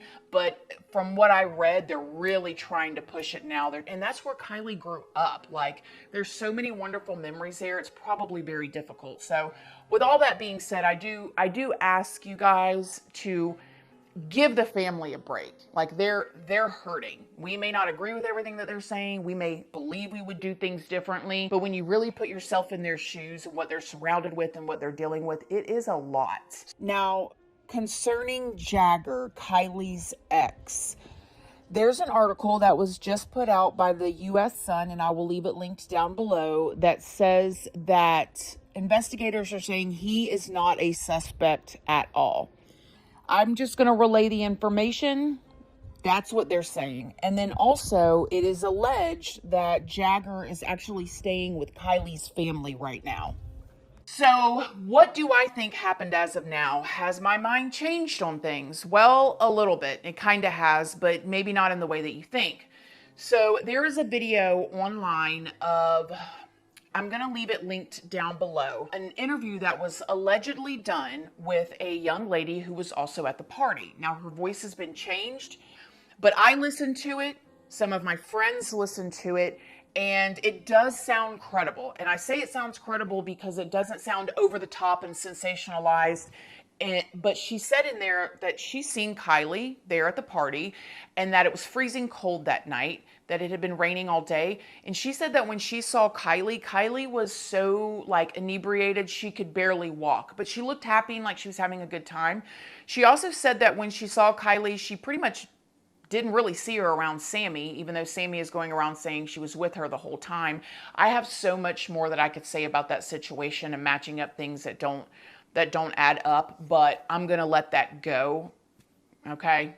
Just hear me out. This is the part that I found the most interesting, okay, was that she said that Kiely was so tore up that she could barely walk, okay?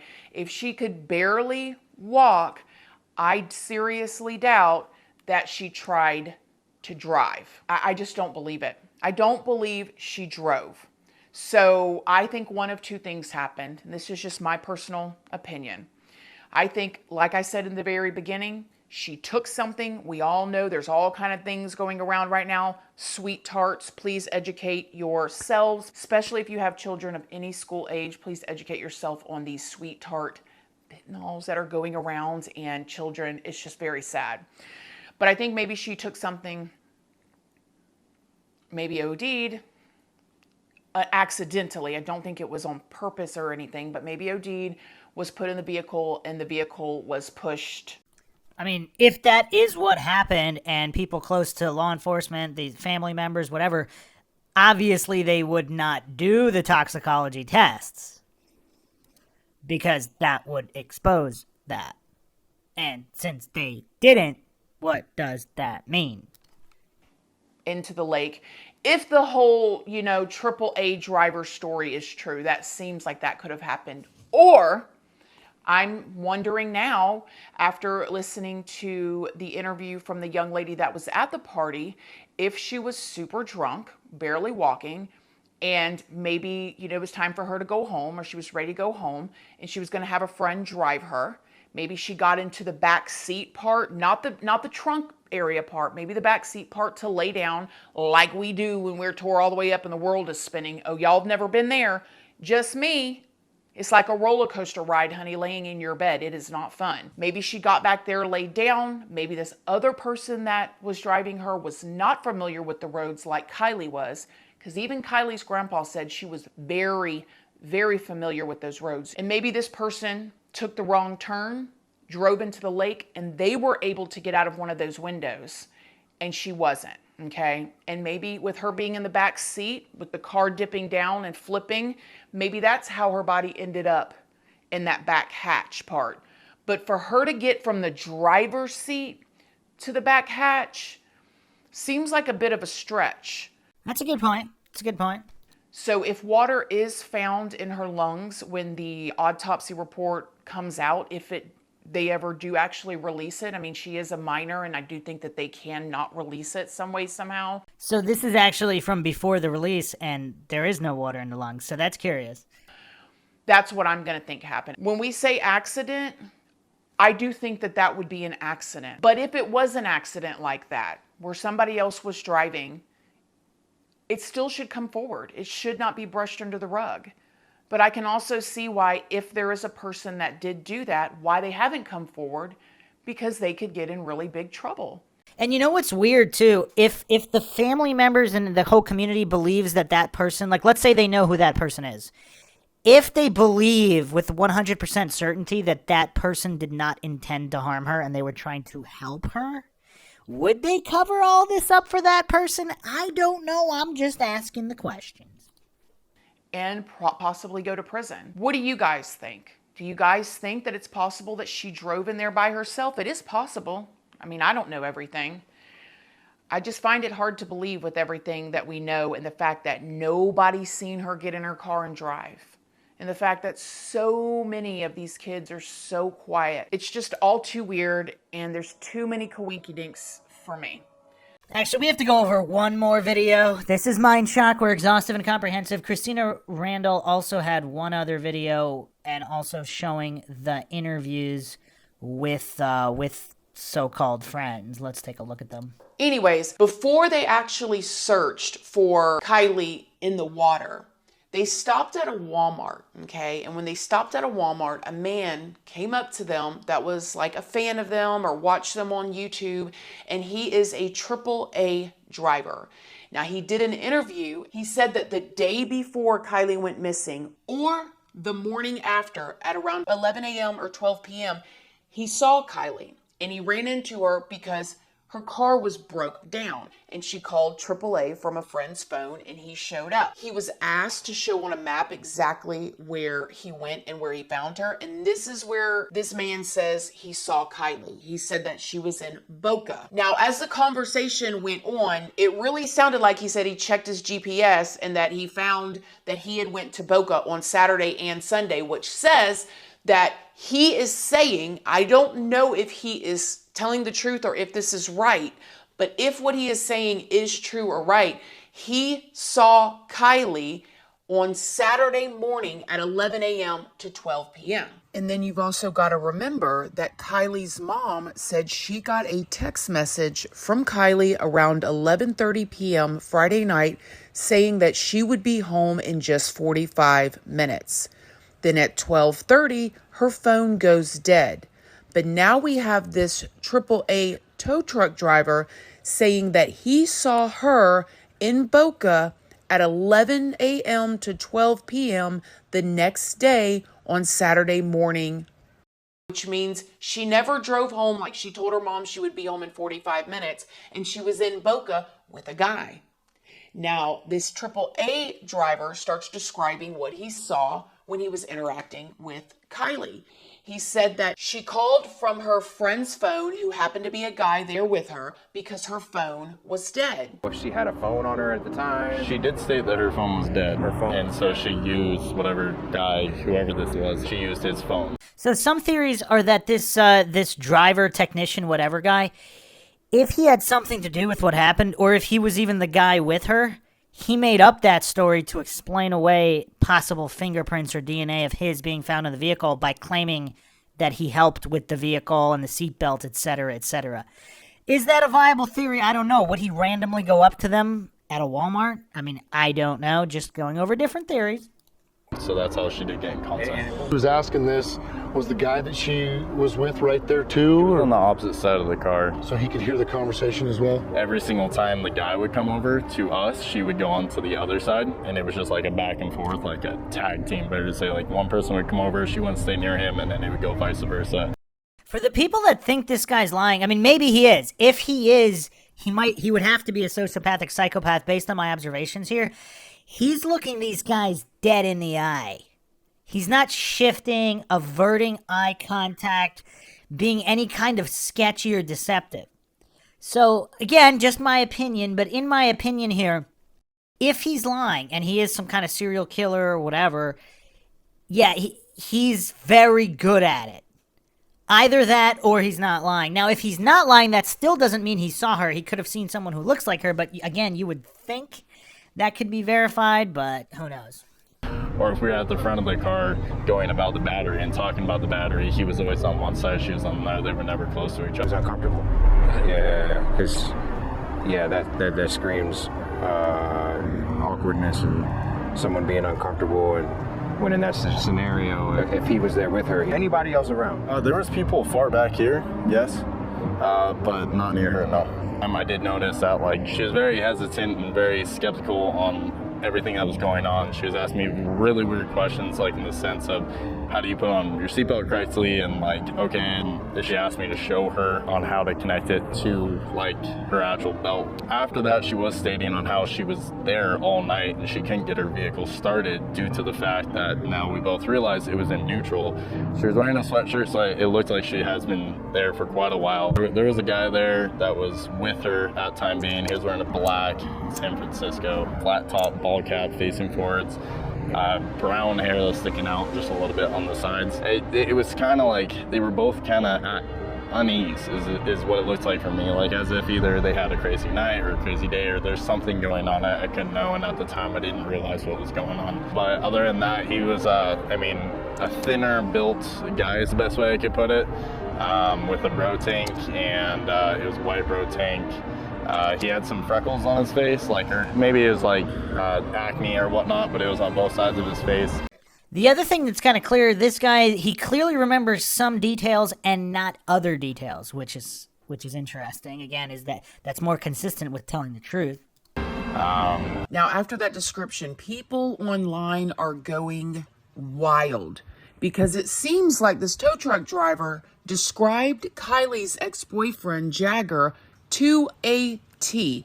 And I'm about to show y'all. But before we get into any more of this video, I just want to let y'all know that I do not know these people. Please go and do your own research, form your own opinions, but do not show hate to anybody anywhere. I am not a professional. I'm just putting the pieces of the puzzle of very, very public information together for you guys to go and decide on your own what you think. That was with her at time being. He was wearing a black San Francisco flat top ball cap facing forwards. Brown hair that's sticking out just a little bit on the sides. Right, so we're going to go off on a theory here. Wow, so they actually have video of this guy wearing the exact same hat with the same hairstyle described. That's interesting. Now, if this guy is just some kind of sociopathic troll, I mean, there is a third option, right? If he wasn't responsible in any way, and he is lying still, is he just a troll who's kind of sociopathic, and he intentionally described the guy with Kiely, or someone who looks like Kiely, who happens to be Jag? I mean, this is kind of crazy. This is kind of crazy. So mind y'all, this is not fact. I don't know these people. Please do not show hate to anybody. Please just go and do your own research, form your own opinion. But after talking with one of my really good friends tonight, who is super into true crime, just like all of us are, she came up with a really good theory that dang near had me screaming. Okay, so I'm going to share it with y'all, so hear me out. What if when this AAA driver got called, or this tow truck driver got called, and he went to Boca and pulled up on Kiely's car and saw Kiely and this other guy? What if that wasn't Kiely? What if it was one of her friends that looked like her? Because she does have a friend or two that looks a lot like her. And what if the reason why the girl and the guy that was there talking to this tow truck driver was so nervous and they were switching sides on the vehicle because they did not want this tow truck driver to go to the back of the vehicle because Kiely's body could have been back there, right? And the reason why the car was in neutral, because if you guys just remember and you can go and play it back, he said that they were saying they couldn't get the car started, but they found out there was nothing wrong with the car. They just had the car in neutral. They were at that Boca River, or that Boca Lake, getting ready to push the car into that lake because they were all partying at the other one. But they got the car in neutral and they couldn't get the car started. So this guy comes and gets the car started. And at this point, now these two kids, or these two young people, they have to take this vehicle to another lake now. Because if they put this vehicle in this lake, now they've got somebody that has seen them. Wow. That's a mind shock. That is actually an excellent theory if these people aren't lying. That's a good point on what... That is actually a really great theory that actually checks just about all the boxes. Again, this is mind shock. I am not claiming anything is true or untrue, but this particular theory, even if it's completely untrue, it does seem to account for a certain amount of variables. And that's when they end up taking the vehicle back to the other lake. And it makes me wonder who all sent those text messages. Did that text message that Kiely sent her mom ever even come from Kiely? Did it maybe come from somebody else? Maybe they took her phone, turned it off, and threw it in that lake. Then they figured they would drive her car over to the other lake at Boca, put the car in neutral, push it in, and then for some reason they couldn't get it in. Maybe they were messed up. Maybe something happened. I don't know. And I know that it's very far-fetched, and I know that it's a lot to put on a bunch of unknown people. But you guys, when you watch some of these interviews with these friends, and oh my gosh, please y'all don't show hate to anybody, because I don't know. This could all be wrong. This could be a really freak tragic accident. It could. And also to keep in mind, before we even look at these interviews, if these people are involved in something else that's shady and they're lying because they don't want to point it at something else, that doesn't mean that they were involved with whatever happened to Kiely. Also, if they are feeling guilt for not being a better friend or whatever, or not preventing something of the accident in any way, even if they're not responsible for it, that could also be showing up. So let's preempt with that. Obviously on Mindshock, I do not claim anything is true or untrue. I do not claim anybody is innocent or guilty of anything at any time. But man, some of these situations are weird. When you hear these people, the ones that would speak out, talk, and the things that they said, listen to how they talk. It's like, okay, be safe. Don't, do anything stupid. I definitely feel like that in this current situation that she's safe. I don't know where she is. We don't have anything to go off of at this point, but I fully believe that she's alive and well, and I fully believe that the 2 of us, 3 of us, or other people are going to bring her home safe. She's safe, so that's why we came here today, because I wanted to look around for myself, because I haven't been here yet. That's why we came here today, because I wanted to look around for myself, because I haven't been here yet. That is kind of weird. He believes the 2 of them are going to bring her home safe? And wow, this girl really does kind of look like her. To make things even weirder, Jagger made this post over on his TikTok that said, "Any info will help at this point. She was last seen at Prosser Lake around 1:30, most likely drunk driving. If anyone has anything, please come forward. You are not facing any charges." And then a comment said, "Call Placer County Sheriff's, not the number."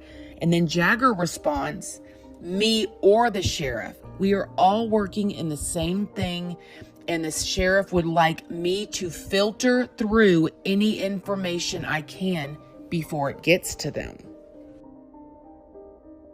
So somebody went and commented on the sheriff's page and said this: "The kids are involved. Can you verify Jagger's comments that the sheriff wants him to filter information before it goes to the police? These kids are hiding something, and that should be addressed. No one finds it suspicious that this girl Sammy, who wasn't even close with her, and they aren't even friends on social media, who has dated her boyfriend, is so overly involved with no emotion and her trying to control the situation. These kids know more than they're saying." And then the sheriff's office responds back, "That is false. The only tip line is," and then it gives the information. So why would an ex-boyfriend that allegedly wasn't even there, barely even text her, want comments or tips filtered through him? It's just really bizarre. But let's keep moving here. Sammy Smith says she was the last person to speak with her at the party early Saturday morning. She was having a fun time at a party, just being a teenager. Everything she drank, I drank out of. And there was nothing that seemed off about her. Everything she drank, I drank out of. Everything she drank, I drank out of. So another thing that people online are talking about and saying is very strange is this young lady, Sammy, put together on August 8th a Tahoe teen to teen. Now, remember what we just read from the ex-boyfriend Jagger, filter stuff through me to the sheriff. You can just call me if you have any tips. Well, now Sammy, Tahoe teen to teen. We are having a Tahoe teen to teen meetup August 9th from 5 to 7:30 in Tahoe City at the Save Mart in Tahoe City. We really need all the information we can to get all and any Tahoe kids.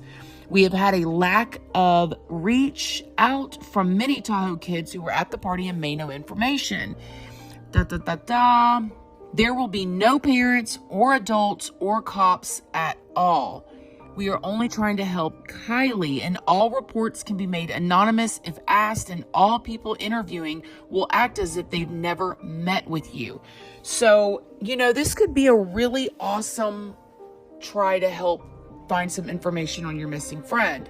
But there are people online that think that it could be also a way to find out what other people know and maybe make sure none of the good tips go through, or maybe even see who's seen anything. That's a great point. I mean, you kind of can see both sides of it too, but it is curious that these two specific individuals, and if that is true that Sammy has dated her boyfriend prior, they're not friends on social media, so they're not really friends. Other people at the party are claiming that they barely interacted at the party in the first place, but Sammy's claiming they were together the whole time and she saw everything she drank out of, and drank out of it as well. Really weird.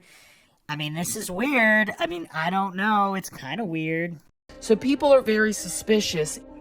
And then, allegedly, when AWP found Kiely's car and made that post that said, "We just found Kiely," allegedly, an account with the name as you see above made this post and said, "This post is not true. Kiely has not been found."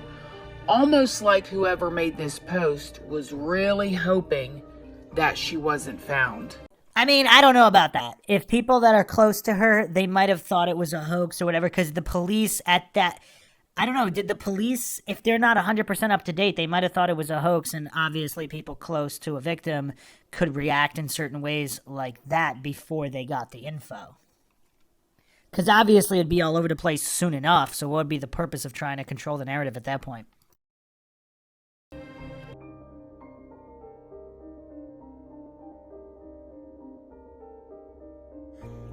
I do think it's also important to mention that over on Jagger's Instagram, he basically said that Kiely never called roadside assistance and that he lives 4 hours away, so he's not really worried about what other people are thinking and saying. But something else that I thought was interesting is Jagger allegedly commented under the Adventures with Purpose post about the video and called them clout chasers, and said that his witness was an effing liar and that the guys have no respect. Now, I'm just going to add one more theory. I don't know if Christina's going to go over this. If Jagger thought this guy was describing him and it's not him, because those SF hats, they are kind of popular.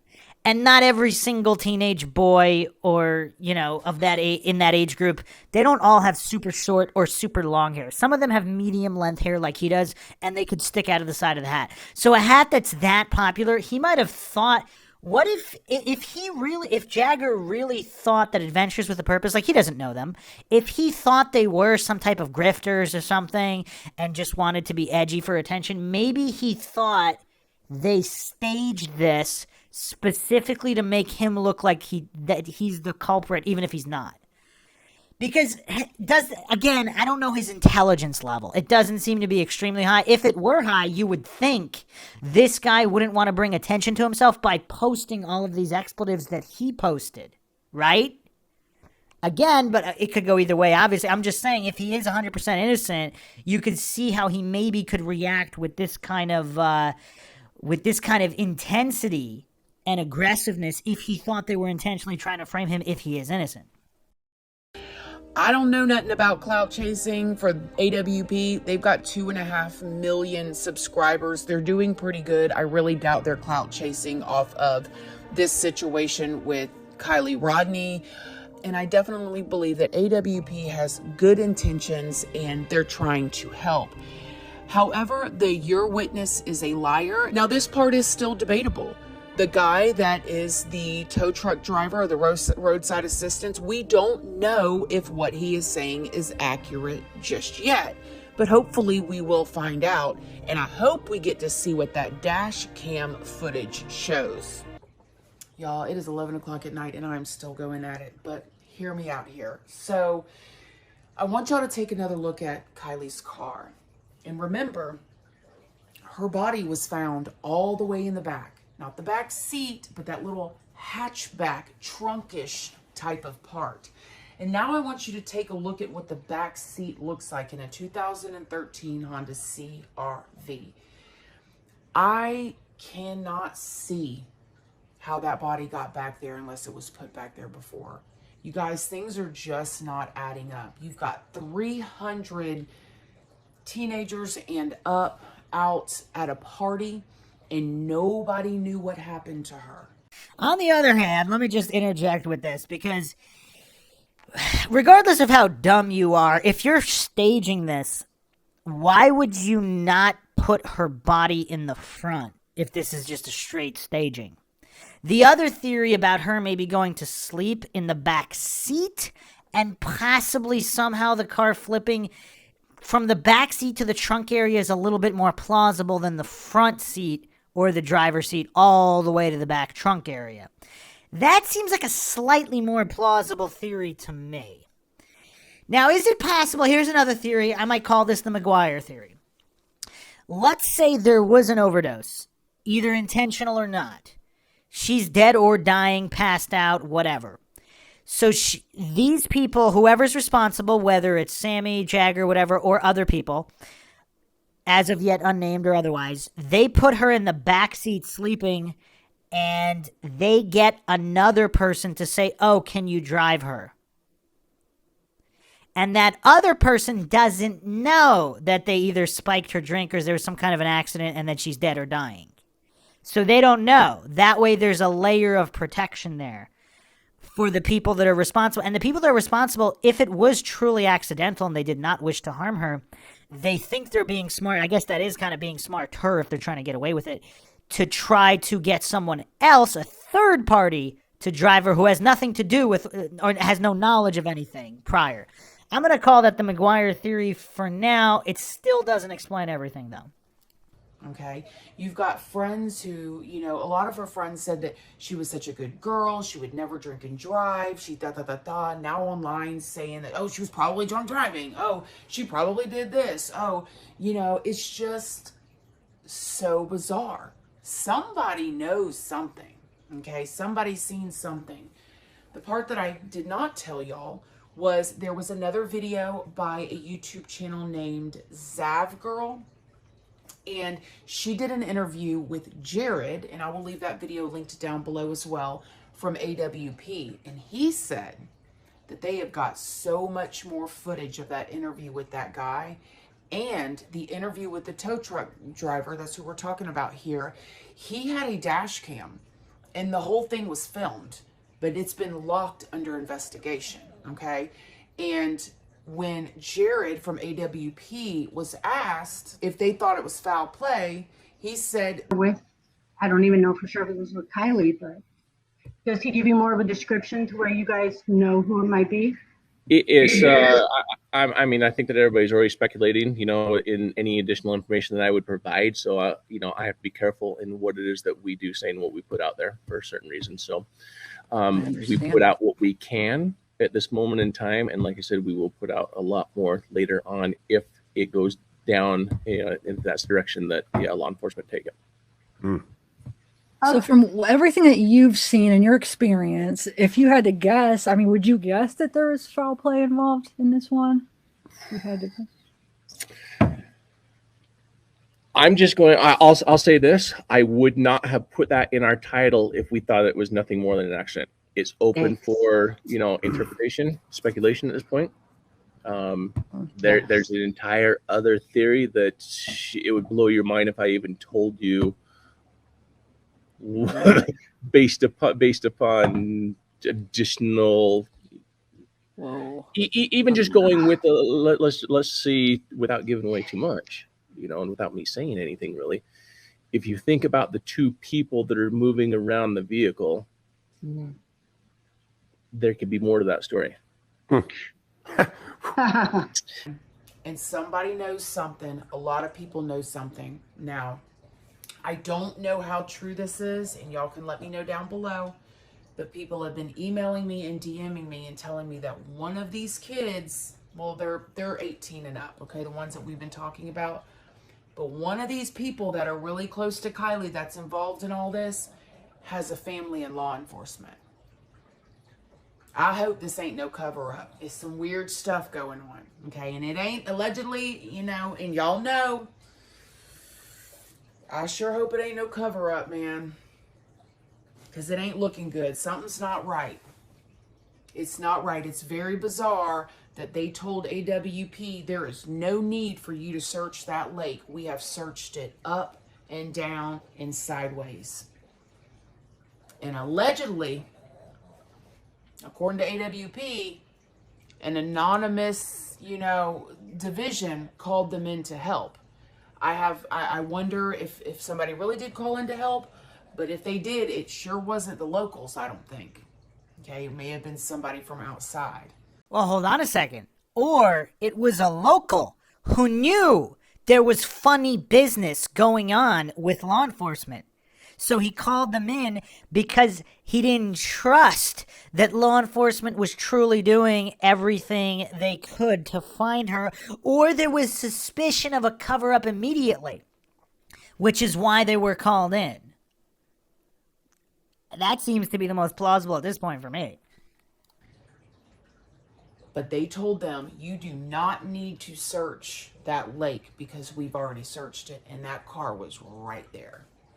10 feet down in one spot because of the way the vehicle was and the way it was upside down and tilted. It was 14 feet down in one spot and 10 feet down in another spot. 10 feet down right off of the bank. Gotta admit it's weird, y'all. And I really hope this is a freak accident, and I really hope none of these people are involved. And I just hope that everybody can get some closure. All right, let's go to Reddit for our final theory rundown on the Kiely Rodni subreddit. This was posted by Daft Craft many months ago now. I'm following the case from afar. My biggest source of information has been Reddit. I have not been to Facebook or any other social media except when there are links or screenshots of those sites. I have read a couple of news outlet stories and have seen some sheriff statements. I am not privy to anything law enforcement is holding back. Having said that, this is where I'm at. The Kiely had an accident, and I know what you did last summer theories look less likely. After a week of numerous and thorough searches by both law enforcement, including water and air, and volunteers with an emphasis, I hope, on those places such as boat ramps where a car could go directly into the water without disturbing dirt or vegetation, and those places a car got off the road and down into a heavily wooded ravine, I don't think Kiely had an accident. People keep commenting on how it happens all the time, and they can cite a case where someone vanishes near a lake, for example, and 20 years later their body is found right where they were last seen. But those aren't typical. They are the exception. They stand out in people's minds because they are unusual. And also, even in those cases, what percentage of those cases were they actually met with foul play and the body returned to where it was searched? We have no idea, because if that hasn't been uncovered, it hasn't been uncovered. More typical are the cases where someone driving a vehicle disappears and is soon after discovered off the road in the brush or river because either law enforcement narrowed down their search until they got to the location or because a citizen notices something and reports it. As for the idea that her acquaintance Sammy is giving contradictory statements and is therefore involved in some kind of cover-up conspiracy is really stretching it in my opinion. First of all, Sammy is probably feeling a lot of guilt. Things went down the way she recounts them by letting her, in quotations, friend fend for herself when she was too drunk to safely drive. I put friends in quotes because as far as I can tell, they were just casual acquaintances who don't follow one another on social media. Her guilt may be driving her to insert herself into the case, but on the other hand, why would it be doing that if they weren't even that good friends? Like, if they were good friends, you can understand that. If they didn't really know each other, would that drive her? I mean, I don't know. Her guilt may be driving her to insert herself into the case as being part of the generation that gets in front of cameras if there's an opportunity. For her, the opportunity is that she interacted with the missing girl on the night of the party and may be the last person to notice her alive. Let's not discount the fact that Sammy's parents are investigators. One is an attorney and one is a PI. And she may think she actually can contribute to the investigation. People attacking Sammy reminds me of two cases. You know, the other thing weird is, though, would her attorney parent, would they advise her to not speak at all? I mean, I don't know. People attacking Sammy reminds me of two cases. The Delphi murders of Libby and Abby were almost 6 years after the fact. Some people are still attacking Libby's sister Kelsey for some contradictory and confusing statements she may have made. And the case of Alexis Sharkey, who went missing, and when her friends acted out on social media, they became suspicious to many people until Alexis's husband killed himself when they were trying to arrest him for murder. I think it's very valid to examine Sammy's account of charging phones in Kiely's car. But I think if there's anything to that, i.e. there were other suspicious people with them, then law enforcement is on it. Law enforcement would have gotten every detail out of Sammy. The few things that, well, that's also a presupposition. I mean, yes, law enforcement can probably get most things out of most teens, but on the other hand, they also get a whole lot of false confessions out of teens. And then also there's a certain percentage of teens that fool law enforcement or simply withhold information either with or without law enforcement suspecting them of that. The few things that do stand out is Sammy's characterization of Kiely as wasted and declaring that they shared drinks and she wasn't wasted. Of course, we don't know just how wasted Sammy was and how that could affect her recall. Is it possible someone drugged Kiely without Sammy knowing about it? Of course. Again, I think if Sammy knew she had been drugged, then law enforcement knows about that too. Another thing is that Sammy is said to have referred to Kiely in the past tense as if she knows she is dead. Yeah, that's a curiosity as well because this was all before the body was found. Again, this could be Sammy caught up in the investigation by now, which is heading in that direction, and the idea that Sammy and others are conspiring to cover up an OD or an accidental death just stretches credulity to me. Appeal to incredulity, logical fallacy. Why would a group of people conspire to lie unless Kylie's death is all their fault, and I don't see that? Well, there could be a million different reasons because they might not think others would believe them that it was their fault, and also they don't want to be forever known as the people that were involved with this accidental overdose. I mean, that's an easy one. Not that they're guilty or they did any of this, but the reason why is, I mean, this poster seems pretty silly, but whatever. At the very least, someone would come clean and point the finger elsewhere. He gave her drugs, she put in a drink, etc. And again, not necessarily. Okay, that leaves the abduction theory. Law enforcement is still collecting information and conducting interviews, and I am not sure why the adults in the area would be telling their kids not to cooperate with law enforcement, as has been reported, unless they have reasons for not wanting law enforcement snooping around their lives, pot growers, whatever, or they are just antithetical to law enforcement government, or they're involved. This original poster is actually kind of silly, but the key to the whole thing seems to be when Kylie's car pulled out of the lot. At least one person who was camping nearby said there was a mass exodus of cars right around 12:30, about the time Kylie's phone went dead.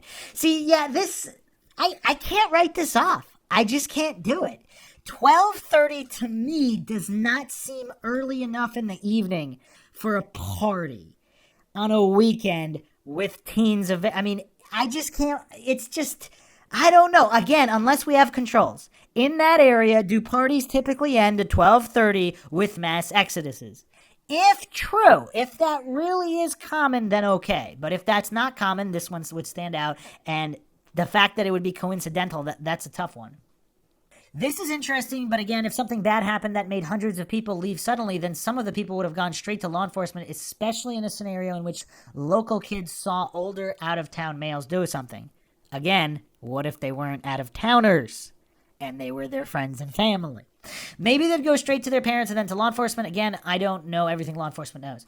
Another person who attended the party claims that Kylie's car was near his when he went to bed around 12:30. I think someone can correct me, and was gone at 4 a.m. when he woke up. I mean, that doesn't really give us much. Another rumor I saw in a screenshot was a reference to some twins, and it was said in a way that made it sound as everyone in town knows the twins saw Kiely leaving with someone.